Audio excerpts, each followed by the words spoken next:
सगळ्यात पहिले बघणार आहोत अन्न व स्रोतसाची व्याधी। त्याच्यातही पहिले आपण त्यांची संप्राप्ती बघू। तर संप्राप्तीमध्ये आता सगळ्यात पहिले आहे अग्निमांद्य। तर अग्निमांद्यामध्ये काय होते, हेतू सेवन केल्यामुळे तिन्ही दोषांचा प्रकोप होते। तिन्ही दोषांचा प्रकोप झाला की अग्नीमध्ये वैगुणता येते आणि त्याच्यामुळे अग्निमांद्य होते। मग परत अग्निवैगुणता झाल्यावर त्रिदोषाचा प्रकोप होते। परत त्रिदोषाचा प्रकोप झाल्यामुळे अग्निवैगुण्यता येते आणि त्याच्यामुळे परत अग्निमांद्य होते। ते झालं अग्निमांद्याचं हेतू सेवन। हेतू सेवनामुळे त्रिदोषाचा प्रकोप, त्याच्यामुळे अग्निवैगुण्य आणि त्याच्यानंतर अग्निमांद्य। मग त्याच्यानंतर आहे अरुची। तर अरुचीमध्ये सगळ्यात पहिले काय होते, हेतू सेवन केल्यामुळे त्रिदोषाचा प्रकोप होते। आता तिन्ही दोषाचा प्रकोप झाल्यावर मेनली कोणता स्रोतच दुष्ट होते, तर अन्न व स्रोतच दुष्ट होते। ठीक आहे। त्याच्यानंतर अरुची आपल्याला कुठे होते, तोंडात होते, म्हणून जिव्हेच्या आश्रयाने राहून अरोचकता येते। ठीक आहे। तर कुठं स्पेसिफिकली जिव्हेच्या ठिकाणी राहून अरोचकता येते। आणि जर हा व्याधी अधिक गंभीर झाला तर त्या कंडिशनमध्ये रक्त व स्रोतसाची दृष्टी होऊ शकते। तर अरुचीचं काय आहे, हेतू सेवनामुळे त्रिदोषाचा प्रकोप झाला, त्याच्यामुळे अन्न व स्रोतसाची दृष्टी झाली, जिव्हेच्या आश्रयाने राहून अरोचकता आली, आणि जर व्याधी अधिकच जास्त गंभीर झाला तर मग रक्त व स्रोतसाची दृष्टी होते। त्याच्यानंतर आहे अम्लपित्त। आता अम्लपित्तामध्ये दोन आहेत। एक तर सगळ्यात पहिले म्हणजे आता आपण जे सगळे डिसीजेस बघत आहोत ना, त्याच्यात तिन्ही दोषांचा प्रकोप होत आहे। ठीक आहे। अग्निमांद्यामध्ये पण, अरोचकमध्ये पण आणि अम्लपित्तामध्ये पण। तर त्रिदोषाचा प्रकोप होते। त्रिदोषाचा प्रकोप झाल्यामुळे काय होते, अग्निमांद्य होते।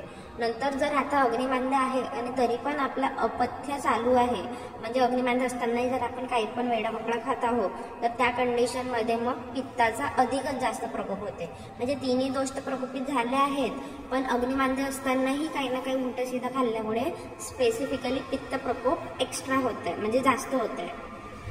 तर पित्त प्रकोप अधिक होते। आणि नेमकं कोणत्या गुणांनी पित्त प्रकोप होत आहे, तर द्रव आणि आम्ल। ठीक आहे। द्रव आणि आम्ल गुणामुळे पित्ताचा प्रकोप होत आहे। आणि याच्याने मग काय होते, आमाशयाची दृष्टी होते। आमाशयाची दृष्टी झाल्यामुळे आमाशयात शोभ येते आणि आमाशयात शोभ झाल्यामुळे अम्लपित्त होते। त्याची संप्राप्ती कशी आहे, त्रिदोषाचा प्रकोप, त्याच्यामुळे अग्निमांद्य। अग्निमांद्य सुरू असतानाही जर आपण अपथ्य खाल्लं तर पित्ताचा अधिकच जास्त प्रकोप होते। आणि नेमकं कोणतं, द्रव आणि आम्ल गुणामुळे पित्त वाढते। आणि त्याच्यानंतर मग आमाशयाचा शोभ हे पहिले येईल। आमाशयाची दृष्टी पहिले होते, त्याच्यानंतर आमाशयाचा शोभ होते आणि त्याच्यानंतर मग अम्लपित्त होते। मग त्याच्यानंतर सर्दीमध्ये पण तिन्ही दोषांचा प्रकोप होत आहे। हे एक गोष्ट लक्षात ठेवायची की सगळ्या डिसीजेसमध्ये तिन्ही दोषांचा प्रकोप होत आहे। ठीक आहे। मग आता इथं पर्टिक्युलरली सांगितलेलं आहे की कफ आणि पित्ताची प्रमाणात वृद्धी, म्हणजे इक्वली कफ आणि जे पित्त आहे ते इक्वली वाढतील। त्याच्यानंतर विशेषतः पित्त प्रकोप, म्हणजे फक्त पित्तच वाढत आहे। आणि दुसरं म्हणजे वायूला प्रतिलोम गती येणे। तर या तीन रिझन्समुळे छर्दी होते। एक कोणता, की कफ आणि पित्त हे दोघांचं प्रमाणात वृद्धी, त्याच्यानंतर काय म्हणते, विशेषतः पित्त प्रकोप, आणि ते पण कोणतं, तर तीक्ष्ण आणि उष्ण गुणामुळे। म्हणजे अम्लपित्त होतं, अम्लपित्तामध्ये द्रव आणि आम्ल गुणामुळे पित्त वाढत होता, जेव्हा की छर्दीमध्ये उष्ण आणि तीक्ष्ण गुणामुळे पित्त वाढत आहे। ठीक आहे। आणि तिसरं म्हणजे आता कफ झाला आणि पित्त झालं, वात राहिलं, तर वायूला प्रतिलोम गती भेटते। ठीक आहे। आता ही प्रतिलोम गती कशामुळे भेटते, तर व्यान आणि उदानाच्या प्रेरणेने ऊर्ध्वगती होते। ठीक आहे। म्हणजे जो अपान वायू वगैरे आहे, जो खाली जाणार होता, त्याला प्रतिलोम गती भेटते। आणि कोणामुळे भेटते, तर व्यान आणि उदान हे पण वरच जातात ना, तर त्याच्या प्रेरणेने त्याला प्रतिलोम गती भेटते। प्रतिलोम गती भेटल्यानंतर काय होते, आता जे सगळं खाली झालं पाहिजे ते सगळं वर जाते। तर जे आमाशयातील स्त्राव आहे, म्हणजे डायजेस्टिव्ह ज्युसेस आहेत, त्याच्यानंतर अन्न आहे, नंतर आमाशयामध्ये पित्त पण राहते आणि कफ पण राहते ना। ऊर्ध्व आमाशयामध्ये कफ राहते आणि अधो आमाशयामध्ये पित्त राहते। तर आमाशयातील जितके पण गोष्टी आहेत, जसं स्त्राव, अन्न, त्याच्यानंतर पित्त, कफ, हे सगळं मुखावाचं बाहेर येते। काहून, कारण की वायूची इथं प्रतिलोम गती झाली, म्हणजे जो वायू खाली जायला पाहिजे तर तो आता वर येऊन राहिला, तर त्याची प्रतिलोम गती झाल्यामुळे हे सगळ्या गोष्टी मुखातून बाहेर येते आणि त्याच्यामुळे मग छर्दी होते। तर याचं काय होतं, तिन्ही दोषांचा प्रकोप, त्याच्यातही कफ पित्तचा कफपित्ताचा प्रमाणात दृष्टी, त्याच्यानंतर विशेषतः पित्त प्रकोप, ते पण तीक्ष्ण आणि उष्ण गुणामुळे, आणि तिसरा म्हणजे वायूला प्रतिलोम गती येते, जे की कशामुळे येते, उदान आणि व्यानमुळे. आणि त्याच्यानंतर जे आमाशयातील अन्न आहे, स्त्राव आहे, अन्न आहे, पित्त किंवा कफ आहे, ते मुखावाटे बाहेर निघते आणि सर्दी होते. मग त्याच्यानंतर आता ग्रहणी. तर ग्रहणीमध्ये काय सांगितलेलं आहे की अग्निमांद्य असतानाही जर आपण अहितकर आहार विहार घेतो तर मग ग्रहणी दोष उत्पन्न होते. ठीक आहे. अग्निमांद्य म्हणजे इथं सगळ्यात पहिले अग्निमांद्य झाला आणि मग सगळ्या डिसीजेसमध्ये तेच सांगितलेलं आहे की अग्निमांद्य असतानाही जर तुम्ही अपथ्य खाता किंवा अहितकर आहार विहार घेता तर मग तो डिसीज समोर वाढते. ठीक आहे. तर अहितकर घेतल्यामुळे काय होते, ग्रहणी दोष उत्पन्न होते. आता ग्रहणी दोष उत्पन्न झाला तर ग्रहणी कशाचं काम करते, पचनचं काम करते ना, ग्रहणी पचनचं काम करते. तर ग्रहणी दोष उत्पन्न झाल्यामुळे अन्नपचन बरोबर होत नाही.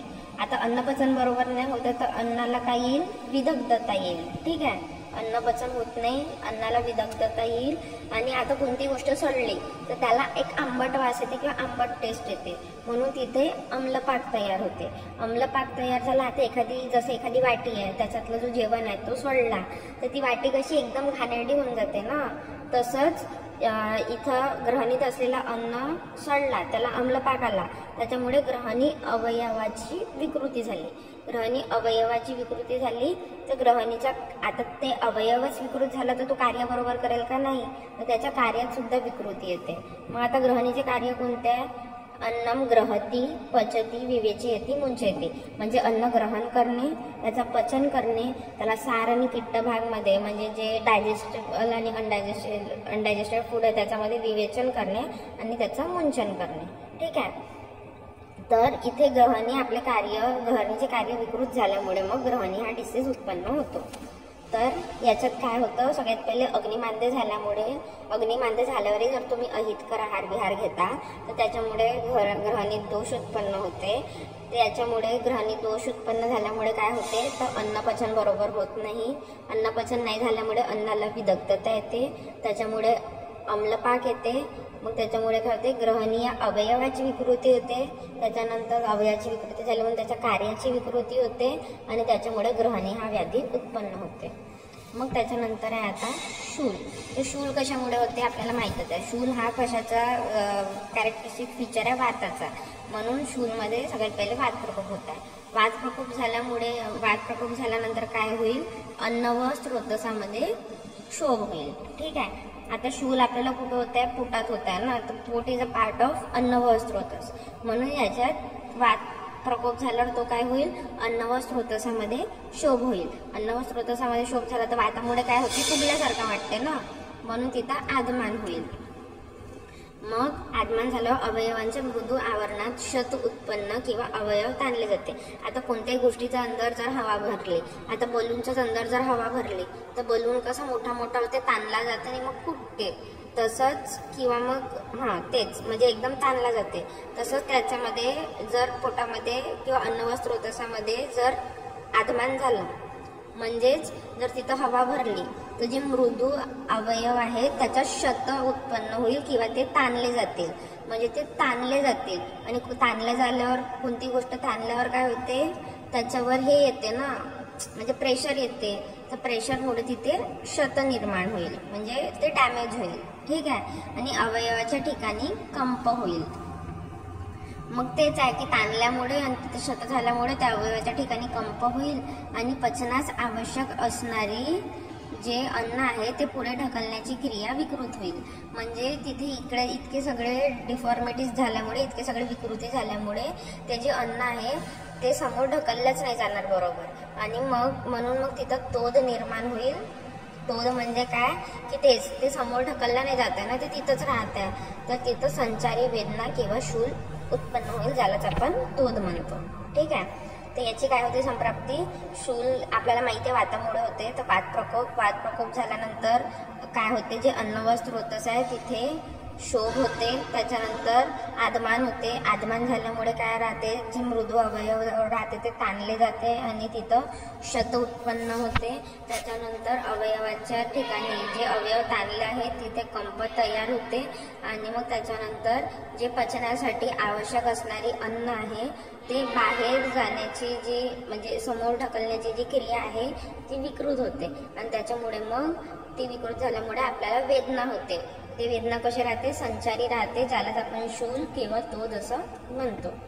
ठीक आहे. इथे आता आपल्या संप्राप्ती संपल्या. आता आपण इथे चिकित्सा पाहू. तर आता सगळ्यात पहिले आपण पाहू अग्निमांद्यावर. ठीक आहे. तर याचा जर श्लोक बघितला तर श्लोक काय आहे, समस्य रक्षणम कार्य विषमे वात निग्रहे तीक्ष्णे पित्त प्रतिकरो मंदे श्लेष्म विशोधनम. म्हणजे इथं काही नाही, तर फक्त अग्नी सांगितलेलं की सगळ्यात पहिले आपले जे 4 अग्नी असते ना, सम अग्नी, त्याच्यानंतर काय म्हणते विषम अग्नी, तीक्ष्ण अग्नी आणि मंद अग्नी, ते त्यांनी दोषांसोबत रिलेट केलेलं आहे. सगळ्यात पहिले तर त्यांनी काय म्हटलंय की की समस्य रक्षणम कार्य, म्हणजे जर सम अग्नी झाली तर सगळे कार्यांची रक्षा होईल, सगळे कार्य चांगले होतील. जर विषम अग्नी राहिली तर वाताचा प्रकोप झालाय, जर तीक्ष्ण अग्नी राहिली तर पित्ताचा प्रकोप झालाय आणि जर मंद अग्नी झाली तर श्लेष्माचा प्रकोप झालाय. आणि मग या सगळ्या काय म्हणते दोषांचं आपल्याला विशोधन करायचं म्हणजे शोधन करायचं. तर काय आहे, समस्य रक्षणम कार्य विषमे वात निग्रह तीक्ष्णे पित्त प्रतिकरो मंदे श्लेष्म विशोधनम. ठीक आहे. मग त्याच्यानंतर काही नाही, त्या श्लोकला मग खाली एक्सप्लेन केलं आहे की जे अग्निमांद्य आहे ते काय काय होत आहे. मग अग्निमांद्यचे म्हणजे त्यांनी वातच, पित्तच आणि कफच सांगितलेलं आहे. ठीक आहे. तर कोणतं सांगितलं, वातच, पित्तच आणि कफच. जे कफच आहे तिथं तर सगळ्यात पहिले विषम अग्नी राहते, सॉरी कफच नाही, वातच मध्ये विषम अग्नी राहते, पित्तच मध्ये तीक्ष्ण अग्नी राहते आणि कफच मध्ये मंद अग्नी राहते. ठीक आहे. मग त्याचे आता प्रत्येकाचे याचे 3 पॉईंट सांगितलेले आहेत, याचे 3 पॉईंट सांगितले आणि याचे 5 पॉईंट सांगितले आहेत. ठीक आहे. 3 पॉईंट आणि 5 पॉईंट. तर याचे 3 पॉईंट कोणते आहे, सगळ्यात पहिले तर सांगितलेलं आहे की कोणत्या गुणाचा आहार घ्यायचा. तर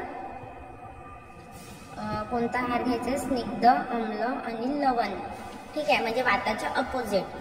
ठीक आहे. वातवृक्ष असते म्हणून स्निग्ध आणि अम्ल लवण औषधीचा आहार घ्यायचा आहे. ठीक आहे. त्याच्यानंतर लंघन करायचं आहे आणि लंघनमध्ये पण वातच जे अग्निमंद आहे त्याचं पूर्णतः लंघन कधीच नाही करायचं, त्यांची लंघनामुळे काय होते, अजूनच जास्त वात प्रकोप होते.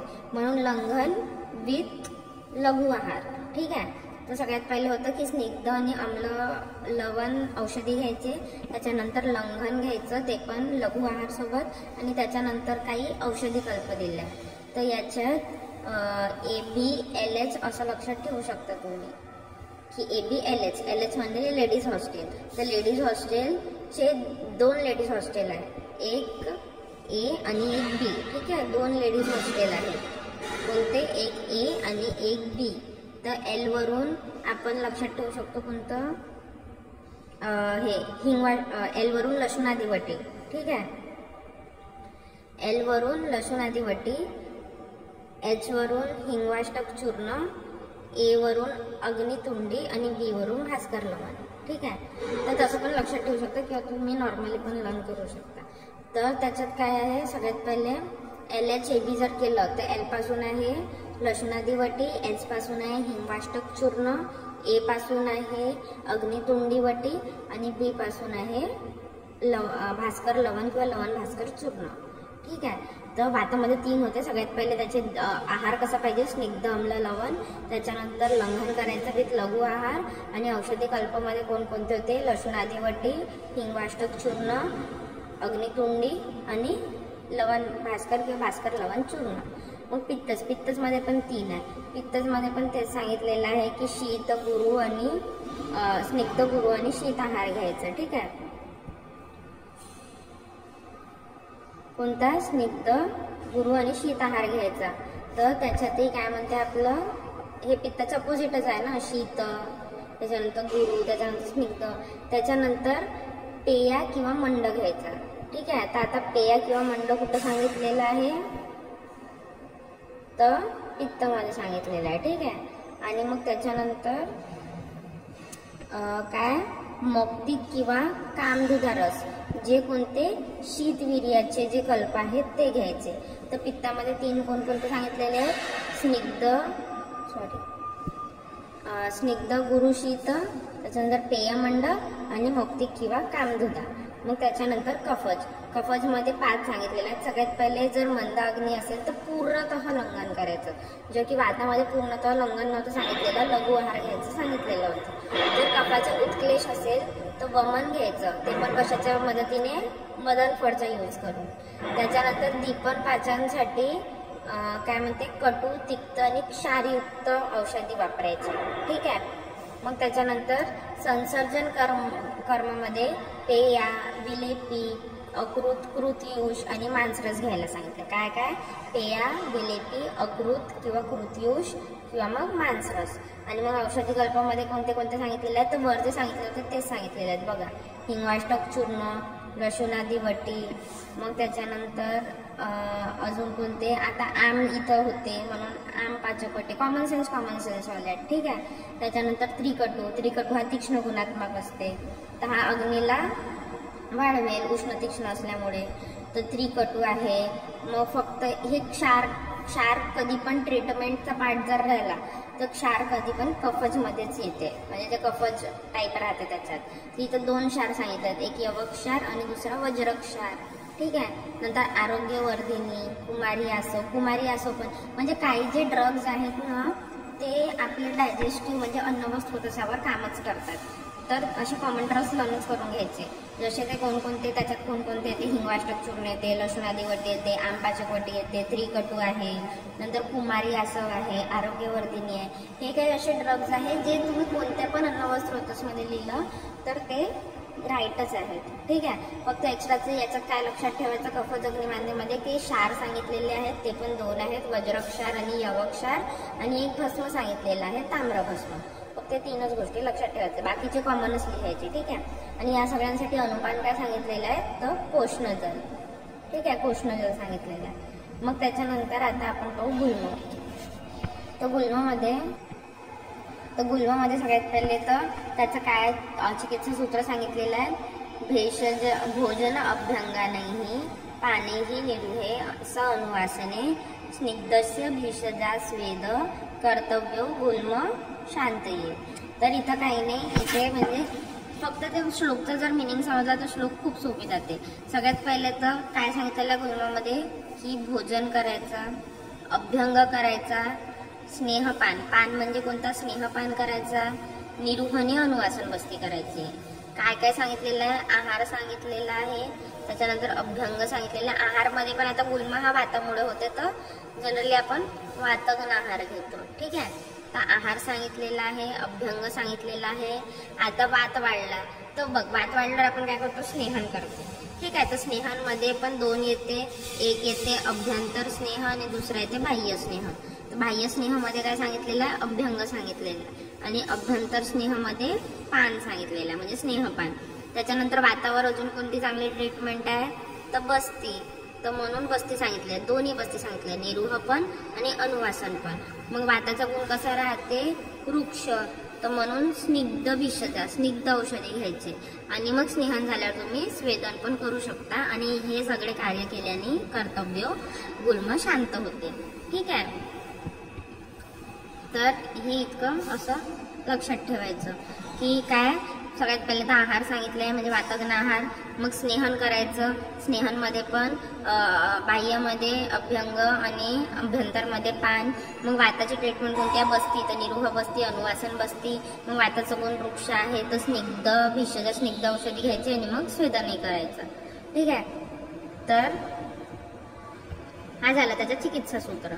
मग त्याच्यानंतर त्याची ट्रीटमेंट पार्ट डीपमध्ये. तर सगळ्यात पहिले काय सांगितलेलं आहे, की सामान्य ट्रीटमेंट काय आहे, की आता वात आपल्याला माहिती आहे ना, गुल्म हा वातामुळे होते, तर म्हणून जे सामान्य आहे, सामान्य ट्रीटमेंटमध्ये आपण बस्ती करतो. दुसरं म्हणजे काय करतो, आता वाताची ट्रीटमेंट करता करता कधी कधी अग्नीला पण हानी होऊ शकते, तर त्याच्यामुळे अजून जास्त प्रॉब्लेम होऊ शकते. म्हणून अग्नीची रक्षा करायची आणि निदान परिवर्जन करायचं. ठीक आहे. मग त्याच्यानंतर काय आहे, क्षार कर्म पण सांगितलेलं आहे.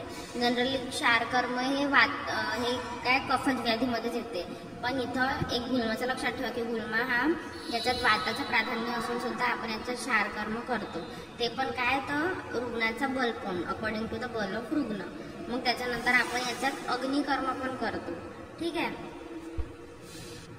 आता अग्निकर्मामध्ये काय राहते, उष्ण आणि तीक्ष्ण गुण राहते. म्हणून जनरली आपण वातच गुलमात करत नाही, तर आपण पित्तच गुलमात करत नाही, कारण की उष्ण आणि तीक्ष्ण गुणामुळे काय होईल, पित्त अजून वाढेल. म्हणून जे वातज आणि कफज गुल्म आहे त्याच्यात आपण मेनली अग्निकर्म करतो. ठीक आहे. मग त्याच्यानंतर आता स्थानवत, म्हणजे जर ऊर्ध्व नाभीज, म्हणजे जशी आता ही नाभी आहे. ठीक आहे. नाभीच्या वर जर गुल्म झाला तर काय करायचं, स्नेहपान करायचं. जर नाभीच्या खाली झाला म्हणजे पक्वाशयामध्ये झाला तर बस्ती करायची. आणि मधात झाला किंवा मग दोन्हीमध्ये झाला तर मग म्हणजे काय उदरभागी झाला, ठीक आहे, पूर्ण उदरातच, तर मग स्नेहपानी करायचं आणि बस्ती करायची. ठीक आहे. तर वर स्नेहपान, खाली बस्ती, आणि जर पूर्ण उदरात झालं तर दोन्ही करायचे. मग त्याच्यानंतर काय, शस्त्रकर्म पण सांगितलेलं आहे. तर शस्त्रकर्मामध्ये काय करू शकतो आपण, शस्त्रकर्म कधी कधी करतात जर क्रिया अनुलूप्य, म्हणजे हे जितके पण आपण क्रिया केल्या, बस्ती केली, अग्नीची रक्षा करून पाहिली, क्षार कर्म केला, अग्निकर्म केला, हे ट्रीटमेंट केली. ठीक आहे. ही ट्रीटमेंट केली, पण त्याच्यानंतरही जर कोणतीच क्रिया काम नाही करत आहे तर अशा वेळेस मग आपण शस्त्रकर्म करतो. मग त्याच्यानंतर अजून कोणतं, जर गुल्माचा विदाह झाला असेल, म्हणजे जर गुल्माचा पाक झाला असेल त्या कंडिशनमध्ये पण, आता त्याचा जर पूर्ण पस वगैरे फील झाला तर त्या कंडिशनमध्ये पण आपण शस्त्रकर्म करतो. आणि त्याच्यानंतर रक्तपित्त अतिवृद्धवात, म्हणजे जर रक्त आणि पित्ताची खूपच जास्त दृष्टी झाली असेल आणि ते खूप जास्त वाढले असेल तर अशा कंडिशनमध्ये पण आपण शस्त्रकर्म करतो. तर हे 3 कंडिशन, क्रिया अनुलूब्य, गुल्मविदाह आणि रक्तपित्त अतिवृद्धत्वात, या 3 कंडिशनमध्ये आपण शस्त्रकर्म ऑप्ट करतो. आणि त्याच्यानंतर काय म्हणते, रक्तमोक्षण, शस्त्रकर्म शेवटी करतो. हे सगळं झाल्यावर आपण रक्तमोक्षणही करतो ॲज अ लास्ट ऑप्शन. पण जर रक्तमोक्षणही काम नसेल करत तर मग त्या कंडिशनमध्ये आपण जातो शस्त्रकर्माकडे. ठीक आहे. तर एकदा रिवाईज करून घेऊन, सामान्य चिकित्सा वाताचं असल्यामुळे बस्ती, त्याच्यानंतर अग्नीची रक्षा करायची, निदान परिवर्जन करायचं, त्याच्यानंतर क्षारकर्म पण करू शकतो, अग्निकर्म पण करू शकतो. अग्निकर्म जनरली आपण पित्तजमध्ये करत नाही, आपण वातज आणि कफजमध्ये करतो. मग त्याच्यानंतर स्थानवत चिकित्सा सांगितली की नाभीच्या वर राहील तर स्नेहपान, नाभीच्या खाली म्हणजे पक्वाशयामध्ये राहील तर बस्ती, आणि पूर्ण जर उदरात झालेला आहे गुल्म तर मग दोन्ही करायचं. मग त्याच्यानंतर जर हे कोणतेच शमन चिकित्सा, शोधन चिकित्सा काम नसेल करत तर मग रक्तमोक्षण हा लास्ट ऑप्शन आहे. जर रक्तमोक्षणने पण दुरुस्त नाही झालं तर मग आपल्याला सर्जरीच करावं लागते, मग आपल्याकडे दुसरं ऑप्शन उरत नाही. मग कॉमनली काही याचे जर ड्रग्स लक्षात ठेवायचे राहिले तर तुम्ही असं ठेवू शकता, हे बघा, ही अर्थ आहे. ठीक आहे. त्याच्यानंतर अर्थच्या वर एक दारूची बॉटल ठेवली आहे ज्याच्यात लिहिलं आहे 5. त्याच्या दारूच्या बॉटलच्या वर ठेवलं आहे दात, आणि दाताच्या वर हा आहे स्कॉर्पिओ. ठीक आहे. म्हणजे जे स्कॉर्पिओन राहते ना ते. नंतर या अर्थवरून एक लीफ निघत आहे. ठीक आहे. तर इतके पॉईंट लक्षात ठेवा. हा डायग्राम लक्षात ठेवा सगळ्यात पहिले की अर्थ आहे, अर्थच्या वर एक दारूची बॉटल ठेवली आहे, त्याच्यावर 5 लिहिलं आहे, त्याच्यावर एक दात ठेवला आहे, त्याच्यावर स्कॉर्पिओन ठेवला आहे, आणि अर्थवरून एक लीफ निघत आहे. ठीक आहे. तर आता या अर्थवरून, अर्थ कशी असते, निळी असते ना, अर्थ निळी असते तर त्याच्यावरून निलिनाद्य चूर्ण. ठीक आहे. अर्थ निळी असते तर निलिनाद्य चूर्ण. अजून अर्थ काही आहे, अर्थला आपण काय म्हणतो, विश्व म्हणतो ना, तर विश्ववरून वैश्वानर चूर्ण. ठीक आहे. वैश्वानर चूर्ण. तर अर्थवरून 2 लक्षात ठेवायचे, एक तर अर्थ निळी आहे तर निलिनाद्य चूर्ण, आणि दुसरं अर्थला आपण विश्व पण म्हणतो तर वैश्वानर चूर्ण. ठीक आहे. त्याच्यानंतर हे काय होती, दारूची बॉटल नाही, तेलाची बॉटल होती, आणि त्या तेलावर 5 लिहिलं होतं तर तैलपंच. ठीक आहे. तैलपंच. मग त्याच्यानंतर दात ठेवलं होतं तर दंती हरितकी. मग त्याच्यानंतर स्कॉर्पिओन ठेवलं होतं. स्कॉर्पिओन म्हणजे काय, वृश्चिक, तर आपण वृश्चिकही याच्यात वापरू शकतो. मग त्याच्यानंतर हे आपण काही लीफ काढलं होतं तर लीफचा हा कोणता पोषण आहे? कांड, तर कांड लवण. हा पत्र, तर पत्र लवण. आणि त्याच्यातच एक सोबत लक्षात ठेवायचं स्नेह लवण. ठीक आहे, असे 3. तर हे काही ड्रग्स लर्न होऊन जाते. सगळ्यात पहिले अर्थमध्ये निलिनाद्य चूर्ण आणि वैश्वानर चूर्ण. अर्थच्या वर तेलाची बॉटल होती जिथे 5 लिहिलं होतं. तर तैलपंचक, त्याच्यानंतर त्याच्यावर दात होतं तर दंतहरितकी, त्याच्यावर स्कॉर्पियन होता तर वृश्चिक, म्हणजे वृश्चिक आहे कल्प, वृश्चिकचा कोणता कल्प असेल. त्याच्यानंतर लीफ होती, तर लीफमध्ये सगळ्यात पहिले काय राहते? कांड, तर कांड लवण, त्याच्यानंतर पत्र, तर पत्र लवण, आणि मग स्नेह लवण. असे 3 लवण लक्षात ठेवायचे. हे झाले गुल्मचे कॉमन ड्रग्स. ठीक आहे, मग आता आपण स्पेसिफिकली एक गुल्म बघू. हे तर आपल्याला माहिती आहे की वातच गुल्म राहिला तर बस्ती करू, पित्तच राहिला तर विरेचन करू, आणि कफच राहिला तर वमन करू. ही आहे आपली जनरल ट्रीटमेंट. ठीक आहे, त्याच्यानंतर आपण पर्टिक्युलरली आता एका गुल्माची चिकित्सा बघू. तर जे आपलं वातज गुल्माचं चिकित्सा सूत्र आहे त्याच्यात काय सांगितलेलं आहे? सगळ्यात पहिले स्नेहन करायचं, मग स्वेदन करायचं. मग स्वेदन झाली की बस्ती आणि स्नेहपान करायचा. मग त्याच्यानंतर काय? आता बस्ती केल्यामुळे तो काय होईल? तर सगळ्यात पहिले आपण काय करतो? स्नेहन करतो, मग त्याच्यानंतर स्वेदन करतो, त्याच्यानंतर बस्ती देतो आणि स्नेहपान देतो. आता बस्ती केल्यामुळे काय होते? तर जे पेशंट आहे पेशंट क्षीण होते, म्हणजे एकदम 10 वेळ वॉशरूमला जाऊ तो क्षीण होते. म्हणून आपण मग बृहन चिकित्सा देतो. आपण बृहन चिकित्सा दिल्यावर आपण वमन आणि विरेचन हे देऊ शकतो. ठीक आहे, म्हणजे सगळ्यात पहिले आपल्याला इथं वाताची ट्रीटमेंट करायची आहे.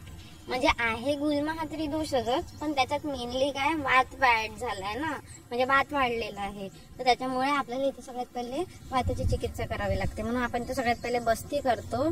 मग बस्ती झाली की मग त्याच्यानंतर त्याचं बृहन करायचं. बृहन झालं की मग त्याला आपण जो दोष अनुबंध आहे त्याच्यानुसार आपण वमन किंवा विरेचन देऊ शकतो. जर कफ अनुबंधी असेल तर वमन, जर पित्त अनुबंधी असेल तर विरेचन. आणि मग याच्याने पण जर तो काही दुरुस्त नाही होऊन राहिला तर मग लास्ट स्टेप आहे रक्तमोक्षण. ठीक आहे, हे झालं. मग त्याच्यानंतर आता एकाचं एक्सप्लेनेशन. तर जसं आता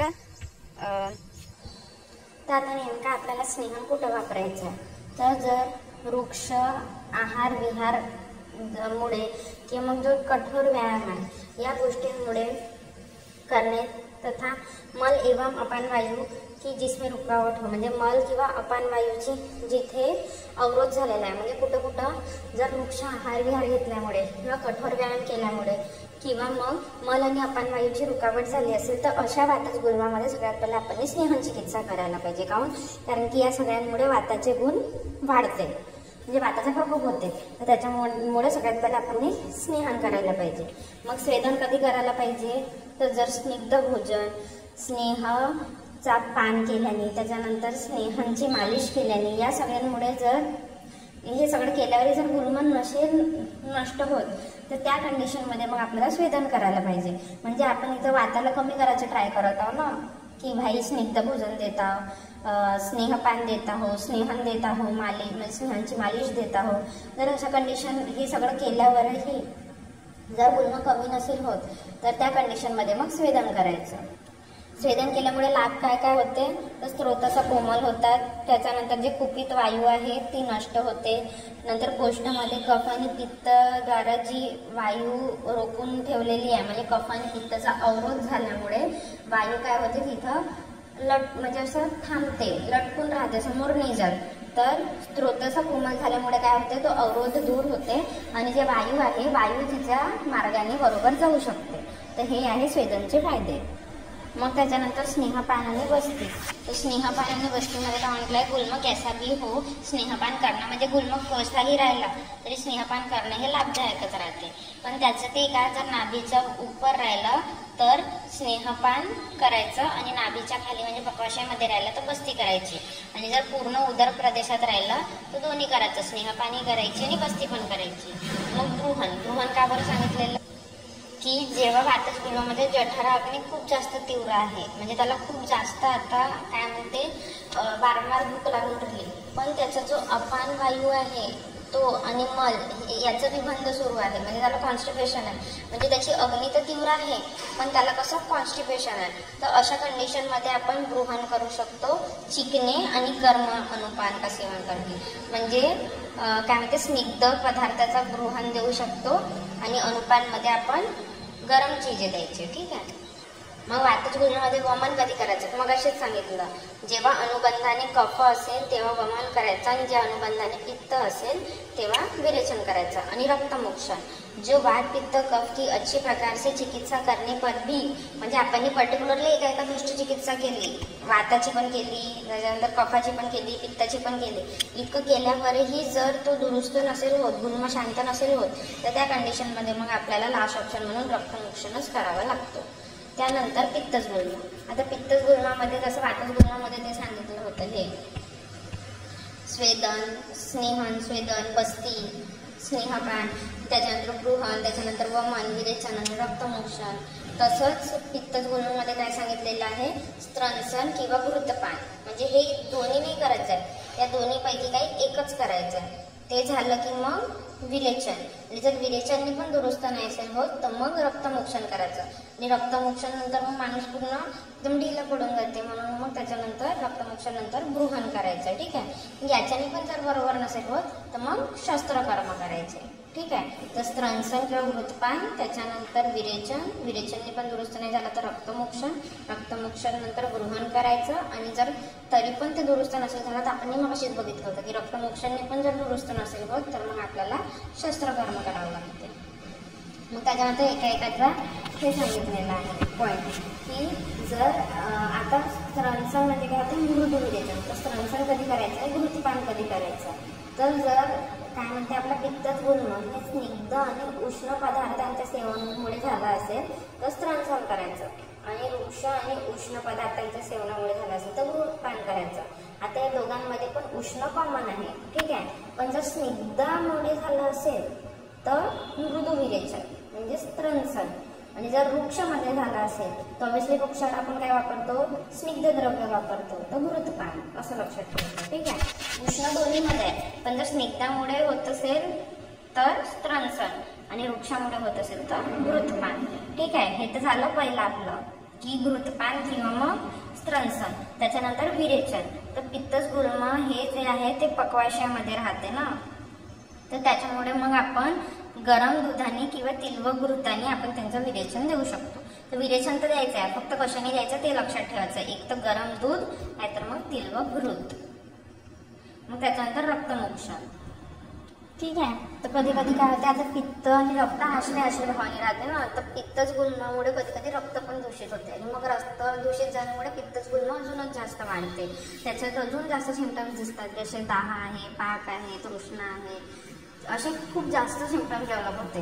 तर म्हणून अशा कंडिशनमध्ये आता आपण पित्त तर कमी करायचा ट्राय करतच आहोत, पण रक्तासाठी पण काहीतरी ट्रीटमेंट करावं लागेल ना, म्हणून मग रक्तासाठी आपण इथे रक्तमोक्षण करतो, ताकी रक्ताची दृष्टी कमी होईल, तर अपॅरेंटली पित्तची पण दृष्टी कमी होईल, आणि जो पित्तज गुल्म आहे तो कमी होईल.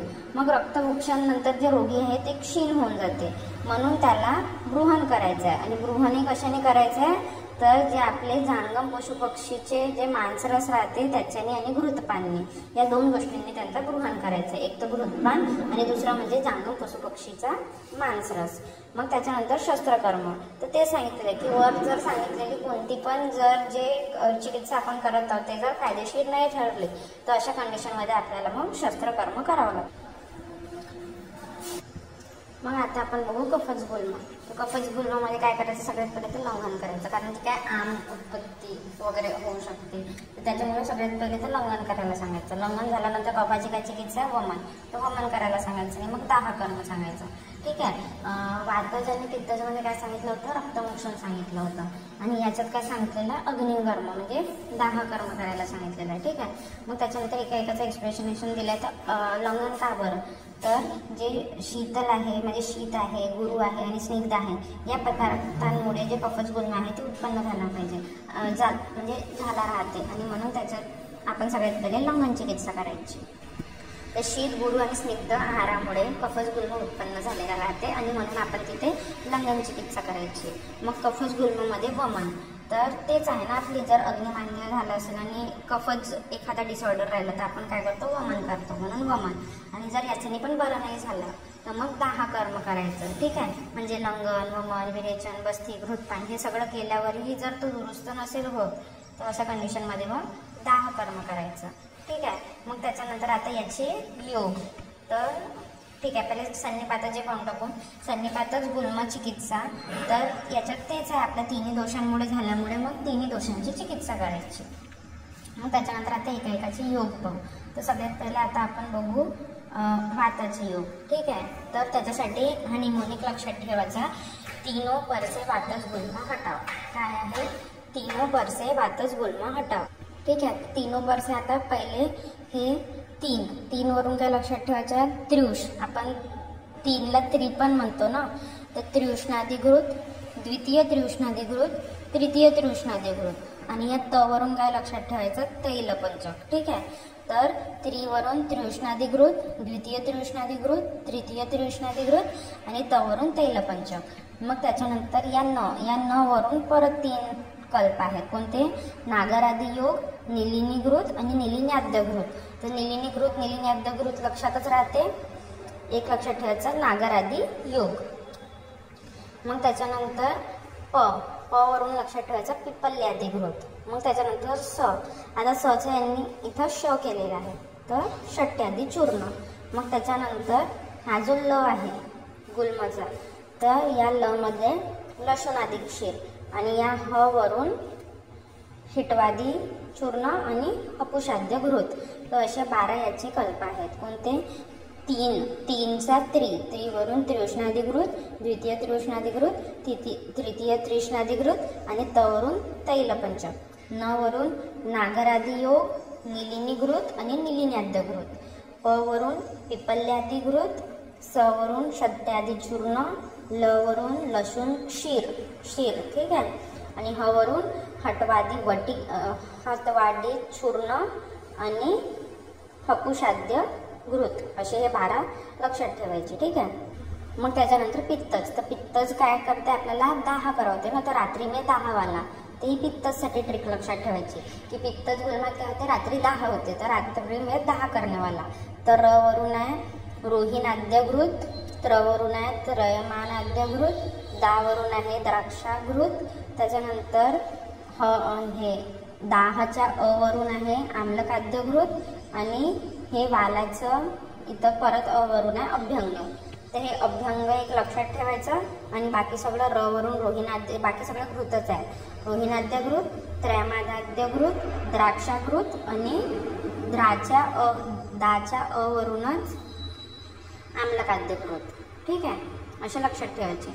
मग त्याच्यानंतर कफज.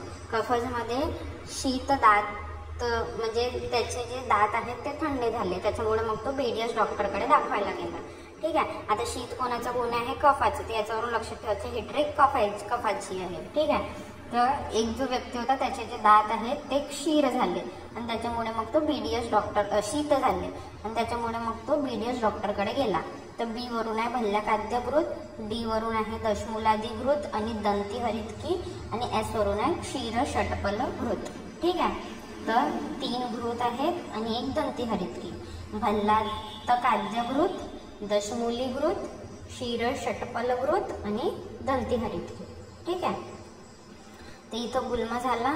मग त्याच्यानंतर आता आपण पाहू ग्रहणी चिकित्सा.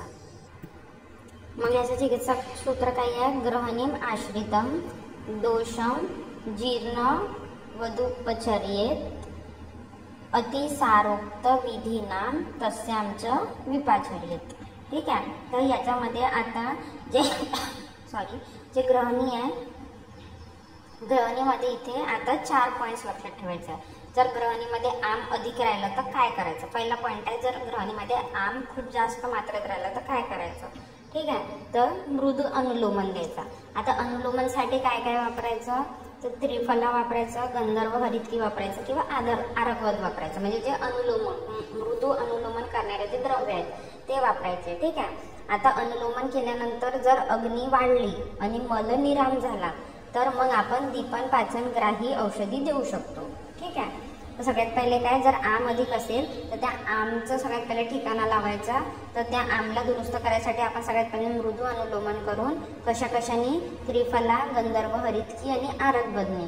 आणि मग याच्यानंतर जर त्याची अग्नी वाढली आणि त्याचा मल निराम झाला की मग त्याला दीपन पाचन आणि ग्राही औषधी द्यायची. ठीक आहे, हे झाली जर आम अधिक राहिली तर त्याची कंडिशन.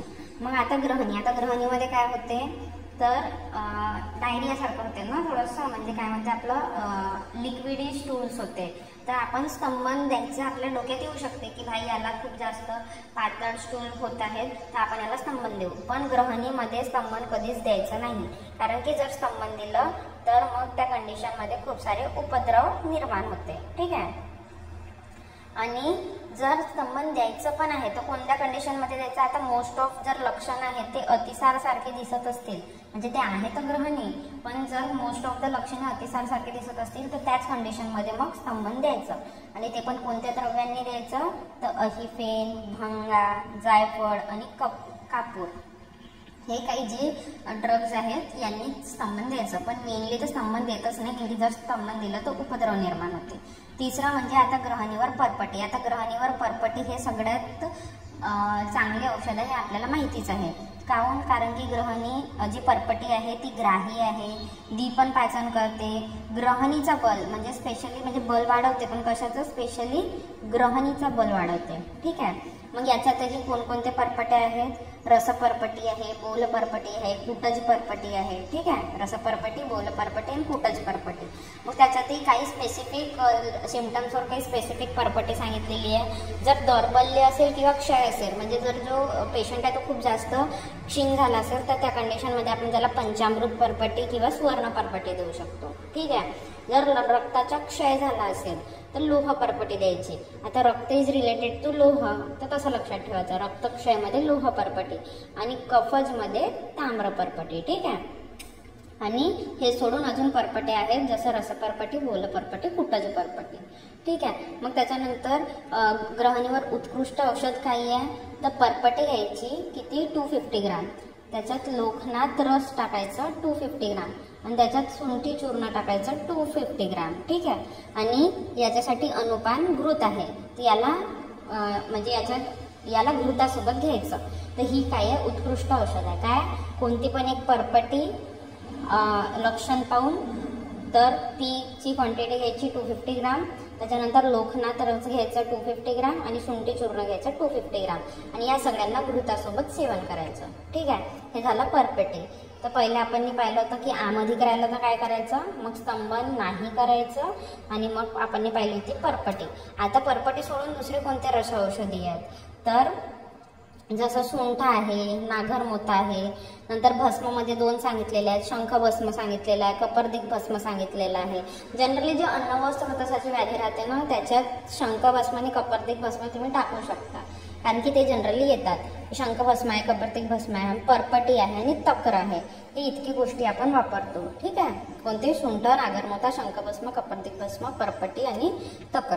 आता त्याच्यातही हे जे भस्म आहे, या भस्मांमधून, या दोन्ही भस्मांमधून कोणता भस्म जास्त चांगला, तर कपर्दिक भस्म हा जास्त बेटर आहे कोणापेक्षा, शंखभस्मापेक्षा. का बरं, दोन्ही ग्राही आहेत, म्हणजे कपर्दिकही ग्राही आहे आणि शंखभस्म पण ग्राही आहे. पण जे कपर्दिक भस्म आहे ते स्पेसिफिकली ग्रहणीवर वापरतात, जो की जे शंखभस्म आहे ते ऊर्ध्व आमाशयावर वापरतात आणि ग्रहणी कुठे आहे, अधो आमाशयामध्ये आहे ना. तर त्याच्यामुळे शंखभस्मापेक्षा कपर्दिक भस्म हा जास्त चांगला काम करते ग्रहणीवर. आणि कपर्दिक भस्माचा एखादा कल्प सांगा म्हटलं तर लोकनाथ रस हा कपर्दिक भस्माचा कल्प आहे. ठीक आहे. म्हणून इथे आपण परपटीसोबत लोकनाथ रस वापरला होता आणि त्याच्यासोबत सुंठी चूर्ण वापरला होता. तर ही झाली आपली ग्रहणी. ठीक आहे. मग ग्रहणीचे जे टाईप्स आहेत ते इथं सांगितलेले आहेत, वातज ग्रहणी, पित्तज ग्रहणी, कफज ग्रहणी आणि सन्निपातज ग्रहणी. आता स्पेसिफिकली आपण एकाची चिकित्सा पाहू. तर सगळ्यात पहिले वातज ग्रहणी. तर वातज ग्रहणीमध्ये आपण 2 तऱ्हेने चिकित्सा करू शकतो. एक तर आहे शोधन चिकित्सा आणि दुसरी आहे शमन चिकित्सा. तर पहिले आपण पाहू आता शोधन चिकित्सा. तर शोधन चिकित्सामध्ये सगळ्यात पहिले आपण आता आम राहते ना ग्रहणीमध्ये आम, तर सगळ्यात पहिले आपण आमाचं पचन करू. आमाचं पचन झालं की आता हे काय आहे, वातज ग्रहणी आहे, त्याच्यामुळे आपण इथे वाताला कमी करायचं. आणि सगळ्यात पहिले आपण आम कमी केलं, मग त्याच्यानंतर आता आपल्याला वाताला कमी करायचं. तर वाताला कमी करायसाठी आपण काय देतो, घृतपान देतो. ठीक आहे. त्याच्यातही कोणतं, तर पंचमूलादी किंवा सुंठी सिद्धी, जे सुंठ्यादी जे द्रव्य आहे त्याने सिद्ध केलेला घृत द्यायचा. मग आता घृतपानमुळे काय होते, एक तर वात तर कमी होते, दुसरं म्हणजे अग्नी पण वाढते.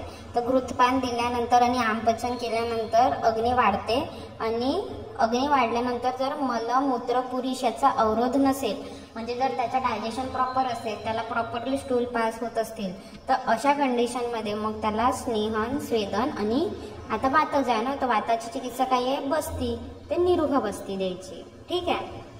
आणि दर 2-3 दिवसातून द्यायची. ठीक आहे. काय काय करायचं, स्नेहन करायचं, स्वेदन करायचं आणि त्याच्यानंतर निरुह बस्ती द्यायची. मग बस्ती झाली की मग ग्रहणी, आता अग्नीचा डिसऑर्डर आहे ना, तर आपल्याला अग्नी पण दुरुस्त करायची आहे. तर अग्नी इज रिलेटेड टू पित्त. तर एकदा वाताची चिकित्सा झाली की मग पित्ताची चिकित्सा करायची. पण म्हणून आपण इथं विरेचन करतो. पण हा वातच टाईप असल्यामुळे आपण इथं स्पेशली स्निग्ध विरेचन करतो, की विरेचन करताना आपला वात वाढू नये म्हणून आपण विरेचनच स्निग्ध करतो. ठीक आहे. तर आपण एरंड तेल किंवा तिलवघृतचं विरेचन करू शकतो. मग एकदा मार्ग शुद्ध झालं, ठीक आहे, आता विरेचन केलं ना आपण, इथं विरेचन केल्यानंतर काय होते, जे मार्ग आहे ते पूर्ण क्लिअर होऊन जाते. तर मार्ग शुद्ध झालं, पण आता वृक्षता बॉडीमध्ये वाढली, म्हणजे भले आपण स्निग्ध विरेचन वगैरे केलं पण तरी पण वातच ग्रहणी असल्यामुळे जर स्निग्धता वाढली, तशी तर वाढत नाही, पण जर वाढली तर त्या केसमध्ये मग आपण परत त्याला अनुवासन बस्ती द्यायची. अनुवासन बस्ती कशाने द्यायची, ते आपण तेलानेच देतो. पण कसे तेल वापरायचे, अम्ल, दीपनीय किंवा वातग्न तेल वापरायचे. ठीक आहे. आणि मग एकदा अनुवासन झाली की मग त्याला लघु आहार द्यायचा आणि पुन्हा पुन्हा घृताचं सेवन करायला लावायचा. ठीक आहे. का बरं, कारण की घृतामुळे दीपन पाचन होते आणि काय म्हणते, वात कमी होते. ठीक आहे. म्हणजे अग्नी वाढते आणि वात कमी होते, म्हणून लघु आहार घ्यायचा. पण लघु आहार सोबत त्याला दीपन आणि वातग्न द्रव्यांनी सिद्ध केलेला घृताचाही पुन्हा पुन्हा सेवन करायला लावायचा. ते इथं काय होतं, शोधनमध्ये सगळ्यात पहिले आपण आम होतं म्हणून आमाची बघा, जिथं जिथं आम राहते तिथं सगळ्यात पहिले आपण आमाची चिकित्सा करतो. कारण की आम असताना आपण दुसरी कोणतीही औषधी देऊ शकत नाही, ते वर्क करत नाही. म्हणून ज्या ज्या डिसिजेसमध्ये आम राहते त्याच्यात सगळ्यात पहिले आमाची चिकित्सा करायची. तर आमाचं पचन केलं, आमाचं पचन केल्यानंतर वातच ग्रहणी असल्यामुळे घृतपान दिलं. ठीक आहे. घृतपान झाल्यानंतर त्याचा अग्नी वाढला आणि जर त्याला वात, मूत्र आणि पुरुषाचा अवरोध नसेल तर मग त्याच्यानंतर काय करायचं, म्हणजे त्याचं सगळं डायजेशन वगैरे प्रॉपर होतं आणि त्याचा अग्नी पण वाढला, तर मग त्याच्यानंतर समोरची ट्रीटमेंट करायची. काय, स्नेहन, स्वेदन आणि निरुह बस्ती. ठीक आहे. त्याच्यानंतर हे झाल्यानंतर त्याला स्निग्ध विरेचन द्यायचं. मग ते कशाने द्यायचं, एरंड तेल आणि तिलवघृत. मग आता विरेचन दिल्यामुळे मार्गाची शुद्धी झाली, तर शुद्धी झाली, पण जर बॉडीतली वृक्षता वाढली तर मग ती वृक्षता परत कमी करायसाठी आपण अनुवासन बस्ती देतो आणि मग अनुवासन बस्ती दिल्यानंतर लघु आहार देतो. तर असं सिक्वेन्स लक्षात ठेवायचा, आमपचन, घृतपान, स्नेहन, स्वेदन, निरुह बस्ती, स्निग्ध विरेचन, त्याच्यानंतर अनुवासन बस्ती आणि मग लघु आहार. मग आता आपण पाहू शमन चिकित्सा. तर शमन चिकित्सामध्ये आता आपल्याला काय करायचं होतं, सगळ्यात पहिले आमाचं पचन करायचं होतं ना. तर आमाचं पचन करायसाठी आपण काय, आमपाचक द्रव्य वापरू, जसे सुंठी आहे, मुस्ता आहे, अतिविष आहे, आमाचे पचन करणारे द्रव्य वापरू. ठीक आहे. मग इथे 5 सांगितलेले आहेत, चूर्ण सांगितलेले आहेत, काही वटी सांगितलेले आहेत, घृत सांगितलेले आहेत, तक्र आणि युष आणि यवागू. ठीक आहे. तर चूर्णमध्ये आपण कोणते, तेच आपलं म्हणजे पचन करणारे चूर्ण, जसं पिपल्यादी चूर्ण आहे, पंचमूलादी चूर्ण आहे, चवकादी चूर्ण आहे. ठीक आहे. तर पिपल्यादी चूर्ण, पंचमूलादी चूर्ण आणि चवकादी चूर्ण. मग वटीमध्ये लसूणादी वटी आणि चित्रकादी वटी आहे, तेच आपल्या डायजेशनवर काम करण्यावाला. ठीक आहे. आणि या दोन्हींसाठी आपण ॲज अ म्हणजे चूर्णामध्ये पण आणि वटीमध्ये पण आपण अनुपान म्हणून तक्र वापरू शकतो. कारण की तक्र जे आहे ना, ती बेस्ट आहे वातच ग्रहणीवर.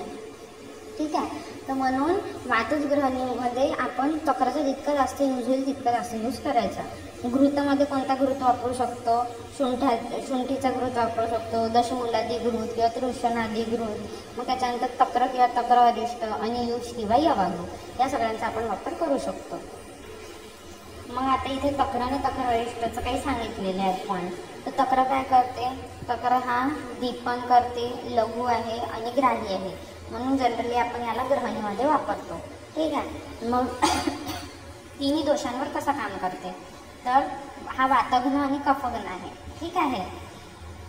तर वातग्न वातग्न काहून आहे? कारण की याच्यात मधुर आणि आम्ल रस आहे. तर मधुर आणि आम्ल रस असल्यामुळे हा वातग्न आहे. कफग्न काहून आहे? कारण की याच्यात कषाय आहे, उष्ण गुणाचा आहे, वृक्ष आहे, विकासी आहे. या गुणांमुळे तो कफग्न कार्य करते. ठीक आहे. मधुर आणि आम्लामुळे वातग्न करते, कषाय, उष्ण, वृक्ष आणि विकासीमुळे तो कफग्न कार्य करते. आणि तो पित्ताला कमी नाही करत, पण पित्ताचा प्रकोपही नाही करत. म्हणजे जनरली आपण काय होतो, एखादी औषध देतो तर ज्या दोषावर औषध देते तो दोष तर कमी होते, पण दुसरा दोष वाढून जाते. पण इथं तसं नाही आहे. हा वातग्न आणि कफग्न तर आहे, पण सोबत तो पित्ताचा प्रकोप नाही करत. काहून? कारण की हा मधुर विपाकी आहे आणि त्याच्यामुळे तो यांना कमी करताना याचा प्रकोप नाही करत, त्याला तसंच राहू देते. ठीक आहे. नंतर तक्र जे आहे ते ताजे वापरायचे आणि फार आंबलेले नाही पाहिजे, नॉर्मल पाहिजे. ठीक आहे. नंतर वातज प्रधान ग्रहणी जर असेल तसं तर तक्र आपण सगळ्याच ग्रहणीत वापरू शकतो, पण मेनली जर वात प्रधान असेल तर मग त्या तक्रामध्ये लोणी काढायची नाही. म्हणजे लोणी न काढता त्या ताकाचा वापर करायचा. काहून? कारण की लोणी हा स्निग्ध असते ना, आणि लोणी काढल्यास वृक्षता वाढते. ठीक आहे. लोणी हा स्निग्ध असते, तर तक्रासोबत जर आपण लोणीचा पण उपयोग केला तर त्या लोणीच्या स्निग्धतामुळे जे वायूची वृक्षता आहे ती कमी होते. मग त्याच्यानंतर आहे तक्र अरिष्ट. तर तक्र अरिष्ट कसं बनवतात? सगळ्यात पहिले ते सांगितलेलं आहे की आम्लकी, हरितकी, ओवा, मिरी आणि पंचलवण हे घ्यायचं. म्हणजे मीठ, मिरी आणि ओवा. मीठमध्ये पण पंचलवण आणि आम्लकी, हरितकी हे प्रत्येकी एक भाग घ्यायचं. हे सगळं ताकात ॲड करायचं. मग त्याला मातीच्या भांड्यामध्ये तो ताक ठेवायचा. त्या मातीच्या भांड्याचं तोंड बंद करायचं आणि ते जे आहे भांडं मातीचं ते धान्यात पुरवायचं. किती? 3 वीक्ससाठी. म्हणजे त्याला धान्यात ठेवायचं आणि मग त्याला काढायचं आणि हा जो आपल्याला भेटेल तो काढेल तक्र अरिष्ट राहील. ठीक आहे. नंतर तक्र आणि तक्र अरिष्ट झालं, पण वातज ग्रहणीमध्ये यूष आणि यवागूचा पण वापर केला जाते. यूषमध्ये पण कोणता? मुग्धादी आणि कपित्थादी यूषचा मेनली वापर केला जातो. आणि यूष आणि यवागू बनवताना पहिले जे द्रव्य आहे ते तुपात भाजून घ्यायचे. त्याच्याने काय होते, जे त्याचे गुण आहेत ते अजून जास्त एनहान्स होते आणि ते अजून जास्त इफिशियंटली वर्क करते. ते झालं वातज ग्रहणी. मग त्याच्यानंतर आता आपण पाहू पित्तज ग्रहणी. तर पित्तज ग्रहणीमध्ये पण 2 चिकित्सा आहेत, शोधन आणि शमन. शोधनमध्ये काय? जर पित्त हा उत्कृष्ट झाला असेल, म्हणजे पित्त खूप जास्त वाढलं असेल, तर त्या कंडिशनमध्ये आपण वमन पण करू शकतो आणि विरेचन पण करू शकतो. दोन्ही गोष्टी करू शकतो. आणि आहार कसा घ्यायचा? तर लघु आणि तिक्त आहार घ्यायचा. ठीक आहे. तिथं जर शमन चिकित्सा आहे तर शमन चिकित्सामध्ये सगळ्यात पहिले तर तिक्त औषधी द्यायची, हे लक्षात ठेवायचं. ठीक आहे. कारण की तिक्त काय करते? पित्ताला कमी करते. म्हणून मग आपण तिक्त औषधी घ्यायचे. आणि दुसरं म्हणजे काय करायचं? जांगल मास द्यायचं, मुग्धयूष द्यायचं, घृत द्यायचं आणि दीपनपाचन औषधी द्यायची. हे सगळं आहारच्या अंडर सांगितलेलं आहे. ठीक आहे. आणि जर आपण घृत देत आहोत तर घृतही मेनली कोणता? तिक्त घृत द्यायचा, कारण की हा बेस्ट अग्निदीपन करते. ठीक आहे. म्हणून जर आपण शमन चिकित्सेत घृत वापरते यावं तर तिक्त घृत वापरायचं. मग त्याच्यानंतर इथे परत काही औषधी सांगितलेले आहेत. घृत सांगितलेलं आहे, चूर्ण सांगितलेलं आहे, क्वाथ सांगितलेलं आहे आणि परपटी सांगितलेली आहे. आता परपटीमध्ये कोणती? लोह परपटी आणि कुटज परपटी. ठीक आहे. कुटज परपटी लक्षात ठेवायची. आणि पित्त कशाच्या आश्रय भावने राहते? रक्ताच्या. म्हणून मग लोह परपटी. आता पित्त हा उष्ण गुणात्मक आहे, याच्यात आपण थंड चिजे वापरू. घृतमध्ये चंदनादी घृत आणि क्वाथमध्ये चंदनादी क्वाथ. ठीक आहे. आणि चूर्णमध्ये मग शोंठ्यादी चूर्ण, भूनिंबादी चूर्ण आणि किरातिक्तादी चूर्ण. ठीक आहे. मग त्याच्यानंतर आता कफज ग्रहणी. कफज ग्रहणीमध्ये सगळ्यात पहिले तर वमन करायचं. ठीक आहे. याच्यात पित्तजमध्ये वमन आणि विरेचन दोनही चालते. ठीक आहे. वातजमध्ये आपण काय केलं होतं? बस्ती केली होती आणि स्निग्ध विरेचन केलं होतं. आणि याच्यात फक्त वमन सांगितलेलं आहे. ठीक आहे. तर वमन केल्याने काय होते? अग्निदीपन होते. ठीक आहे. आणि जनरली वमन कशा याच्याने करायचं? कटू, आम्ल, लवण, तिक्त, क्षारयुक्त द्रव्यांनी त्याचा वमन करायचा, ताकी जो कफ आहे तो प्रॉपरली बाहेर निघेल. त्याच्यानंतर आपण क्षार कर्म करतो. मी मागे सांगितलं होतं की कफजमध्ये चिकित्सा जर करायची आहे तर क्षार कर्म मोस्टली आपण वापरतो. ठीक आहे. क्षार कर्मला क्षारचा उपयोग करतो. क्षार कशाचा वापरायचा? पिपल्ली मूलादी, भल्लातकादी आणि भूनिंबादी. ठीक आहे. रस औषधीमध्ये काय काय वापरायचं? पहिले आसं वरिष्ठ पाहू. क्षारमध्ये पिपल्ली मुलादी हल्लाता काठी भुनीमध्ये झालं. मग आसं वरिष्ठमध्ये आसंमध्ये मधुआसव वापरू शकतो, पिंडासव वापरू शकतो आणि मधुकासव. तर मधू लक्षात ठेवायचं. कफ कशामुळे वाढते? गोड खाल्ल्याने कफ वाढते. गोड म्हणजे काय? तर मधू. तर मधुआसव आणि मधुकासव. ठीक आहे, मधुआसव आणि मधुकासव. आणि एक पिंडासव लक्षात ठेवायचं. आणि अरिष्टमध्ये काय? कुटज अरिष्ट. इथे काय म्हणते? कुटज जर परपटी राहिली तर ते पित्तामध्ये वापरायचं आणि कुटजारिष्ट हे कफामध्ये वापरायचं. आणि परपटीमध्ये कोणती वापरतो आपण? पंचामृत परपटी वापरतो. आपण मग असेच पाहिलं नाही इथे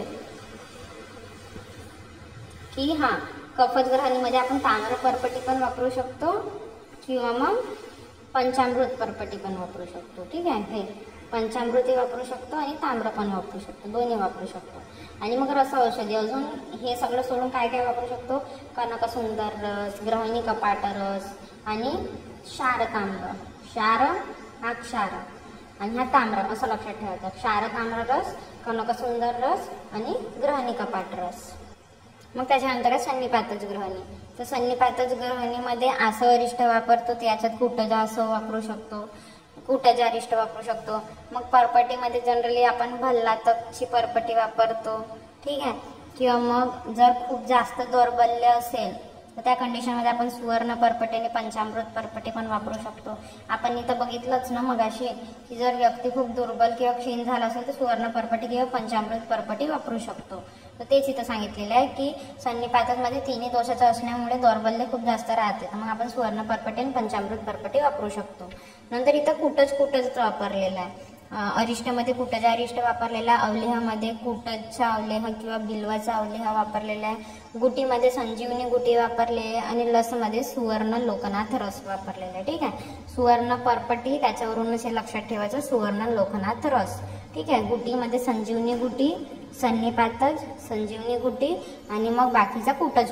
तर कुटजा अरिष्ट आणि कुटजा अवलेह. ठीक आहे, हे झालं. त्याच्यानंतर ग्रहणी संपला. आता आपण विसूचिका सुरू करू. ठीक आहे, तर विसूचिकामध्ये काय 4 पॉईंट्स लक्षात ठेवायचे. जर विसूचिका सौम्य राहिलं तर काय ट्रीटमेंट करायची आणि गंभीर राहिला तर काय ट्रीटमेंट करायची, पहिले हे बघू आपण. जर सौम्य राहिलं तर लंघन पाचन करायचं. त्याच्यानंतर काय म्हणते आपण भल्लातक योग द्यायचे त्याला. ठीक आहे, तर भल्लातक योगमध्ये काय संजीवनी वटी ही बेस्ट राहते. म्हणजे आता जेव्हा आपल्याला हे पण लक्षात आलं की अन्नवाहाची जर व्याधी राहिली तर आपण संजीवनी वटीचा पण प्रयोग करू शकतो. ठीक आहे, दुसरं म्हणजे लसुणादी वटीचा आपल्याला माहीतच आहे आपण यूज करतो. ठीक आहे, ते दोघं काय आहे? दीपन पाचन करणारे. ठीक आहे, एकदा मग दीपन पाचन झालं की मग ते विसूचिका आपोआप दुरुस्त होते. ठीक आहे, तर जर सौम्य कंडिशनमध्ये राहिलं म्हणजे ॲक्यूट कंडिशनमध्ये राहिलं तर लंघन पाचन द्यायचं. त्याच्यानंतर संजीवनी वटी किंवा लसुणादी वटी द्यायची. हे काय करतात? दीपन पाचन करतात. किती मात्रेत द्यायचं? 250 mg. किती दिवसासाठी द्यायचं? 6 ते 8 दिवसासाठी. आणि अनुपान म्हणून काय वापरायचं? एक तर चिंच फलरस किंवा कांद्याचा रस. ठीक आहे, हे झालं जर सौम्य राहिलं तर. मग जर आता गंभीर राहिलं तर काय करायचं? सगळ्यात पहिलं तर स्तंभन करायचं. ठीक आहे, इथं सौम्य होतं म्हणून आपण लंघन पाचन करत होतो, पण जर खूपच जास्त होत असेल तर मग त्याला डिहायड्रेशन वगैरे होऊ शकते, त्याची बॉडी क्षीण होऊ शकते, म्हणून पहिले स्तंभन द्यायचं. आणि स्तंभनी कशाने द्यायचं? तर ते जे आपण मागे बघितले होते, अहिफेन, भंगा, जातीफल, कर्पूर आणि भल्लातक या गोष्टींनी आपण त्याला स्तंभन देऊ शकतो. मग मेनली 2 चीजे वापरतात, एक तर केळाची बी आणि दुसरी म्हणजे समीरपन्नग रस. विसूचिकामध्ये 2च ड्रग मेनली सांगितले आहेत, समीरपन्नग रस आणि केळाची बी. समीरपन्नग रस किती घ्यायचा? 30 mg घ्यायचा आणि आल्याच्या रसामध्ये उगाळून त्याला चाटवायचं आहे. ठीक आहे, तर काय करायचं? आल्याच्या रसात त्याला उघडायचं आणि त्याच्यानंतर त्याला चाटवायचं. ठीक आहे, हे कधी यूज करतो आपण समीरपन्नग रस? जर त्याला सर्वांग मर्द म्हणजे पूर्ण बॉडीमध्ये पेन असेल, नंतर सूचिका दंश वेदना म्हणजे काय म्हणते आपलं टोचल्यासारखे वेदना असतील किंवा मग तीव्र उदरशूल असेल, म्हणजे जे आपले खूप जास्त क्रोनिक कंडिशन आहे, जे असं पूर्ण बॉडी पेन होत आहे किंवा असं टोचल्यासारखं दुखत आहे, खूप जास्त उदरशूल होत आहे, तर त्या कंडिशनमध्ये आपण समीरपन्नग वापरू शकतो. आता केळाची बिया कशा वापरतात? जनरली जे रानकेळं राहते त्याची जी बी आहे ते हरभऱ्याच्या आकाराची राहते आणि काळ्या रंगाची राहते. बी कशी राहते, हरभऱ्याच्या आकाराची आणि काळ्या रंगाची. त्याचं आपण चूर्ण करतो आणि त्याला 500 mg या क्वांटिटीमध्ये देतो. ठीक आहे. आता विसूचिका, विसूचिकामध्ये काय होते, छर्दी पण येते आणि द्रवमल प्रवृत्ती पण होते, दोन्ही होते ना. तर हे जे केळाची बी आहे हे दोन्हीवर काम करते, द्रवमल प्रवृत्तीवर काम करते आणि छर्दीवर काम करते, म्हणून हे बेस्ट आहे. ठीक आहे. काय, केळाचे बी. आणि दुसरं म्हणजे जर हे सगळे सिम्पटम्स दिसले तर समीरपन्नाचा रस वापरायचा. मग त्याच्यानंतर आहे आता अलसक. तर अलसकमध्ये 3 गोष्टी सांगितल्या आहेत. एक तर म्हणजे लंघन, दुसरं म्हणजे वमन आणि तिसरं म्हणजे जर तीव्र वेदना राहिली तर काय करायचं. तर सगळ्यात पहिले तर अलसकमध्ये वमन करायचं. ठीक आहे. फर्स्टली वमन. वमनी कशाने करायचं, तेच आपलं मिठाचं पाण्याने. ठीक आहे. तर पोषण जल आणि लवण. मग एकदा वमन झालं की मग त्याच्यानंतर त्या पेशंटचं स्वेदन करायचं. स्वेदनमध्ये पण कोणतं, ताप स्वेद वापरायचं. आणि मग त्याच्यानंतर त्याला काय म्हणते, हिंगूचा लेप लावायचा. ठीक आहे. कुठं, उदरस्थानी. अलसक कुठं होते, उदरात ना, तर उदरस्थानी हिंगूचा लेप लावायचा. म्हणजे सगळ्यात पहिले आपण काय केलं, अलसकमध्ये फर्स्ट लाईन ऑफ ट्रीटमेंट काही आहे, तर वमन करायचं पोषणजल आणि लवणनी. त्याच्यानंतर त्याचं स्वेदन करायचं, स्वेदनमध्ये तापस्वेद वापरायचं. त्याच्यानंतर त्याला लेप लावून द्यायचं उदराला हिंगूचा. आणि मग त्याच्यानंतर मलाचे आणि वायूचे शोधन करण्यासाठी आपण फलवर्ती किंवा मग तीक्ष्ण बस्ती वापरू शकतो. ठीक आहे. तर हे सिक्वेन्स लक्षात ठेवायचं, वमन, स्वेदन, हिंगूचं लेपन आणि मग त्याच्यासाठी नंतर फलवर्ती किंवा तीक्ष्ण बस्ती. ठीक आहे. मग त्याच्यानंतर हे झालं वमन. सोबत त्याला लंघनही करायचं. ठीक आहे. तर लंघन करायचं आणि मग त्याचं शोधन करायचं. म्हणजे दोष खूप जास्त उत्कृष्ट झाले असतील तर डायरेक्ट वमन करायचं, पण जर थोडंसं पण आम वगैरे असेल तर पहिले लंघन करायचं आणि मग त्याच्यानंतर शोधन म्हणजे वमन करायचं. ठीक आहे. मग त्याच्यानंतर जर तीव्र वेदना असतील तर शुलग्न चिकित्सा करू नये. म्हणजे इथं म्हटलंय की भलेही जर तीव्र वेदना असतील पण तरी पण शुलग्न चिकित्सा इथे वर्ज सांगितलेली आहे, म्हणजे करायला सांगितलेली नाही. ठीक आहे. मग त्याच्यानंतर काही रस औषधी सांगितलेल्या आहेत इथं. तर रस औषधी कोणकोणते आहेत, तर रस औषधीमध्ये या द्रव्यांचे कल्प वापरायचे, नंतर भस्म कोणते वापरायचे, नंतर हे जे आहे ना, आता एक नाव लावून करून घ्या, कारस्कराचे कल्प. हे जे कारस्कर आहे हा खूप जास्त जागी यूज झालेला आहे अन्न व स्रोतसामध्ये. ठीक आहे. तर तुम्ही कारस्करही हे कुठं पण टाकू शकता. आणि मग त्याच्यानंतर प्रमुख कल्प कोणता आहे अलसक वगैरेचा ते आपण बघू. ठीक आहे. तर सगळ्यात पहिले कल्प कशाचे वापरायचे, पिंपळी मूळ, भल्लातक, पंचकोल यांचे कल्प वापरायचे. भस्ममध्ये कोणता, मी मगाशी सांगितली होती शंखभस्म, कपर्दिक भस्म, हे अन्न व स्रोतसमध्ये येतेच, तर ते लिहायचं. ठीक आहे. नंतर कारस्कराचे कल्प काय करते, तर मांसधातूचा संहनन करते. ठीक आहे. आणि त्याच्यामुळे काय होते, आमाशयाची जी शिथिलता आहे ती दूर होते. आणि मग आमाशयाची शिथिलता दूर झाली की मग प्रॉब्लेमच आमाशयात आहे ना, तर मग हळूहळू तो डिसीज क्युअर व्हायला सुरू होते. आणि मग कारस्कराचे कल्प देताना आपण अनुपान ॲज अ घृत किंवा तिलव घृत वापरू शकतो. मग त्याच्यानंतर आहे प्रमुख कल्प कोणते आहे, तर तेच शुद्ध कारस्कर, त्याच्यानंतर विषतेंडूक, आमपाचक आणि अग्नितुंडी. आता हे जे आमपाचक तर आपल्याला माहीतच आहे, जनरली जे आपले अण्वस्त्र असतात तिथे आपण अग्नितुंडी किंवा मग विषतेंडूक रसही वापरू शकतो. ठीक आहे. तर असं लक्षात ठेवायचं की सगळ्यात पहिले वमन करायचं. त्याच्यात जर दोष उत्कृष्ट झाले असतील तर, जर नसतील झाले आणि थोडंसं पण आम असेल तर मग पहिले लंघन करायचं आणि मग शोधन करायचं. आणि मग त्याच्यानंतर त्याचे रस औषधी सांगितलेले आहेत. आणि त्याच्यानंतर जर तीव्र वेदना खूप असतील तरी पण शुलग्न चिकित्सा करायची नाही. नंतर विलंबिक, विलंबिकात जे आहे ते असाध्य आहे, तर असाध्याची तर आपण चिकित्सा करतच नाही. ठीक आहे. मग त्याच्यानंतर आहे आता अम्लपित्त. अम्लपित्त, तर आता अम्लपित्ताचं सगळ्यात पहिल्यांदा आपण चिकित्सा सूत्र, पूर्वम तू वमनम कार्य पश्चात मृदू विरेचनम. म्हणजे सगळ्यात पहिले त्यांनी काय सांगितलेलं आहे, वमन करायला सांगितलेलं आहे, त्याच्यानंतर मृदू विरेचन करायला सांगितलेलं आहे. ठीक आहे. त्याच्यानंतर काय म्हणते, कृत अन्विता विरेकस्य सूक्ष्म स्निग्धस्य अनुवासनम. मग त्याच्यानंतर काय म्हटलेलं आहे की एकदा तुमचं विरेचन झालं की मग तुम्ही स्निग्धस्य अनुवासन, म्हणजे अनुवासन कसं असते, स्नेहाची बस्ती असते ना, तर ते सांगितलेलं आहे की स्निग्ध अनुवासन द्या. आणि मग त्याच्यानंतर काय म्हटलंय, आस्थापनम चिरोत्यस्मी नित्यम दोषाद्य पेक्षया. म्हणजे ते सांगितलेलं आहे की मग त्याच्यानंतर तुम्ही अनुवासन झाले की आस्थापन द्या आणि असं तुम्ही दोषांचा विचार करून त्याला ट्रीटमेंट द्या.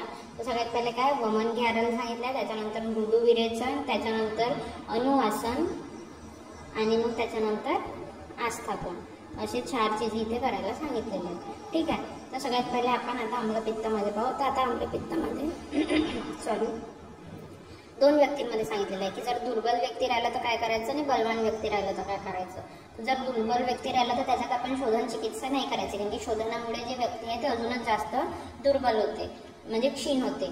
तर त्याच्यात आपण डायरेक्ट शमन चिकित्सा सुरू करायची. शमन चिकित्सामध्ये पण सगळ्यात पहिले लंघन द्यायचं. आता ते क्षीण असल्यामुळे त्याला पूर्णतः लंघन नाही द्यायचं, त्याला थोडं थोडं लघुभोजन देत राहायचं. ठीक आहे. लंघन सोबतही हळूहळू लघुभोजन द्यायचं. लंघन संपल्यावरही त्याला लघुभोजन द्यायचं. आणि मग आता आपल्याला त्याला काय हे करायचं आहे ना, त्याचा अग्नी चांगला करायचा आहे, त्याला बल द्यायचं आहे.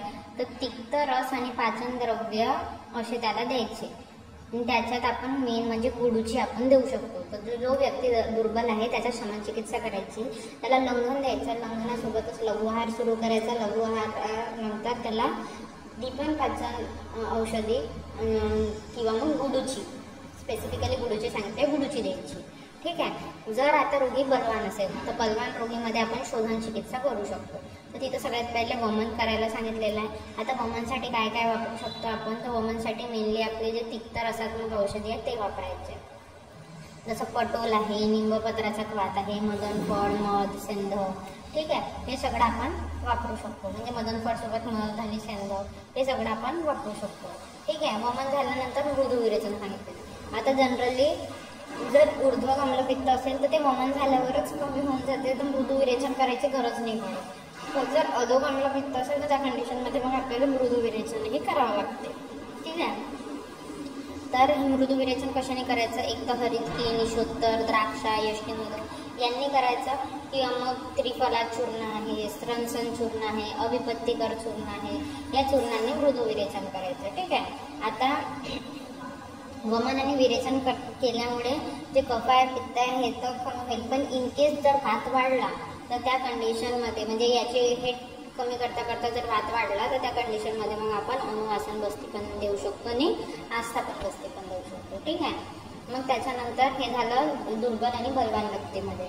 मग जर आता त्या आम्लपित्तामध्ये पित्ताची विदग्धता जर आपल्याला कमी करायची असेल, ठीक आहे, म्हणजे पित्त खूपच जास्त विदग्ध झालेलं आहे आणि त्याची विदग्धता कमी करायची असेल तर त्या कंडिशनमध्ये मग आपण कामदूध आहे, सुवर्णमाक्षिक भस्म आहे, वंगभस्म, प्रवाळ भस्म आणि शतावरीचे काही दुसरे कल्प वापरू शकतो, जसं शतावरी चूर्ण, शतावरी मंडूळ, शतावरी काढा, शतावरी कजलनी, हे सगळं आपण वापरू शकतो. कोणत्या केसमध्ये जर पित्ताची विदग्धता खूपच जास्त वाढलेली आणि त्याला कमी करायची तर त्या कंडिशनमध्ये मग आपण भस्म वापरू शकतो. कोणकोणते, वंगभस्म, प्रवाळ भस्म, सुवर्णमाक्षिक भस्म, कामदुधा वापरू शकतो कारण की शीतवीर्यात्मक असते, शतावरी कल्प वापरू शकतो. ठीक आहे. त्याच्यानंतर शुद्धावर्धन झाल्यास आता आम्लपित्ताचा जो व्यक्ती आहे त्याचं आपण शोधन वगैरे केलं. आता शोधन वगैरे केल्यानंतर जर त्याला खूप जास्त भूक लागत आहे तर अशा वेळेस मग त्याला घृतपान द्यायचं. घृतपानमध्ये पण कोणता, तिलवक घृत द्यायचा, महातिक्त घृत, शतावरी घृत, त्रिपल्ली घृत, कारण की आता त्याची भूक वाढली आहे ना, तर तो जास्तीत जास्त स्नेह जे आहे ते पचवू शकते, त्याच्या भूकेला आपल्याला शांत करायचं आहे. ठीक आहे. तर त्या कंडिशनमध्ये घृतपान द्यायचं. तर असा डाऊट येऊ शकतो की घृतपान दिल्यामुळे तर अग्निवर्धन होते, तर मग शुद्धावर्धनमध्ये का बरं घृतपान, तर जर तुम्ही ठीक आहे एका स्पेसिफिक क्वांटिटीमध्ये जर घृतपान दिलं तर तुमच्या अग्निवर्धन होते, पण जर तुम्ही खूप जास्त जर घृतपान दिले आहात तर अग्नी मांद्य होते. ठीक आहे. तर खूप जास्त घृतपान दिल्यामुळे काय होते, ते अग्नी हँडल नाही करू शकत आणि म्हणून मग त्याच्यानंतर ते घृताच्या द्रवगुणामुळे ते अग्नी मांद्य होऊन जाते. तर म्हणून मग आपण शुद्धावर्धनमध्ये घृतपान देऊ शकतो, ते पण थोडं जास्त अमाऊंटमध्ये द्यायचं. ठीक आहे. आणि मग रस औषधी आता कोणकोणते वापरायचे, तर मग हे तर लनच करावं लागेल. गुणिंबादी क्वाथ आहे, गुडूचादी क्वाथ आहे, पटोलादी क्वाथ आहे, अभया अरिष्ट आहे, अभया अवलेवा, म्हणजे मेनली त्यांनी अभया वापरलेला आहे. म्हणजे अभया म्हणजे काय, तर वरितकी. नंतर नारिकेल खंडपाक आहे आणि या सगळ्यांसाठी अनुपान म्हणून आपण लिंबू सरबत वापरायचं, म्हणजे लिंबूचा रस. आता लिंबूचा रसच का बरं, कारण की इथे जे अम्लपित्त आहे त्याच्यात अग्निमांद्य झालेला आहे.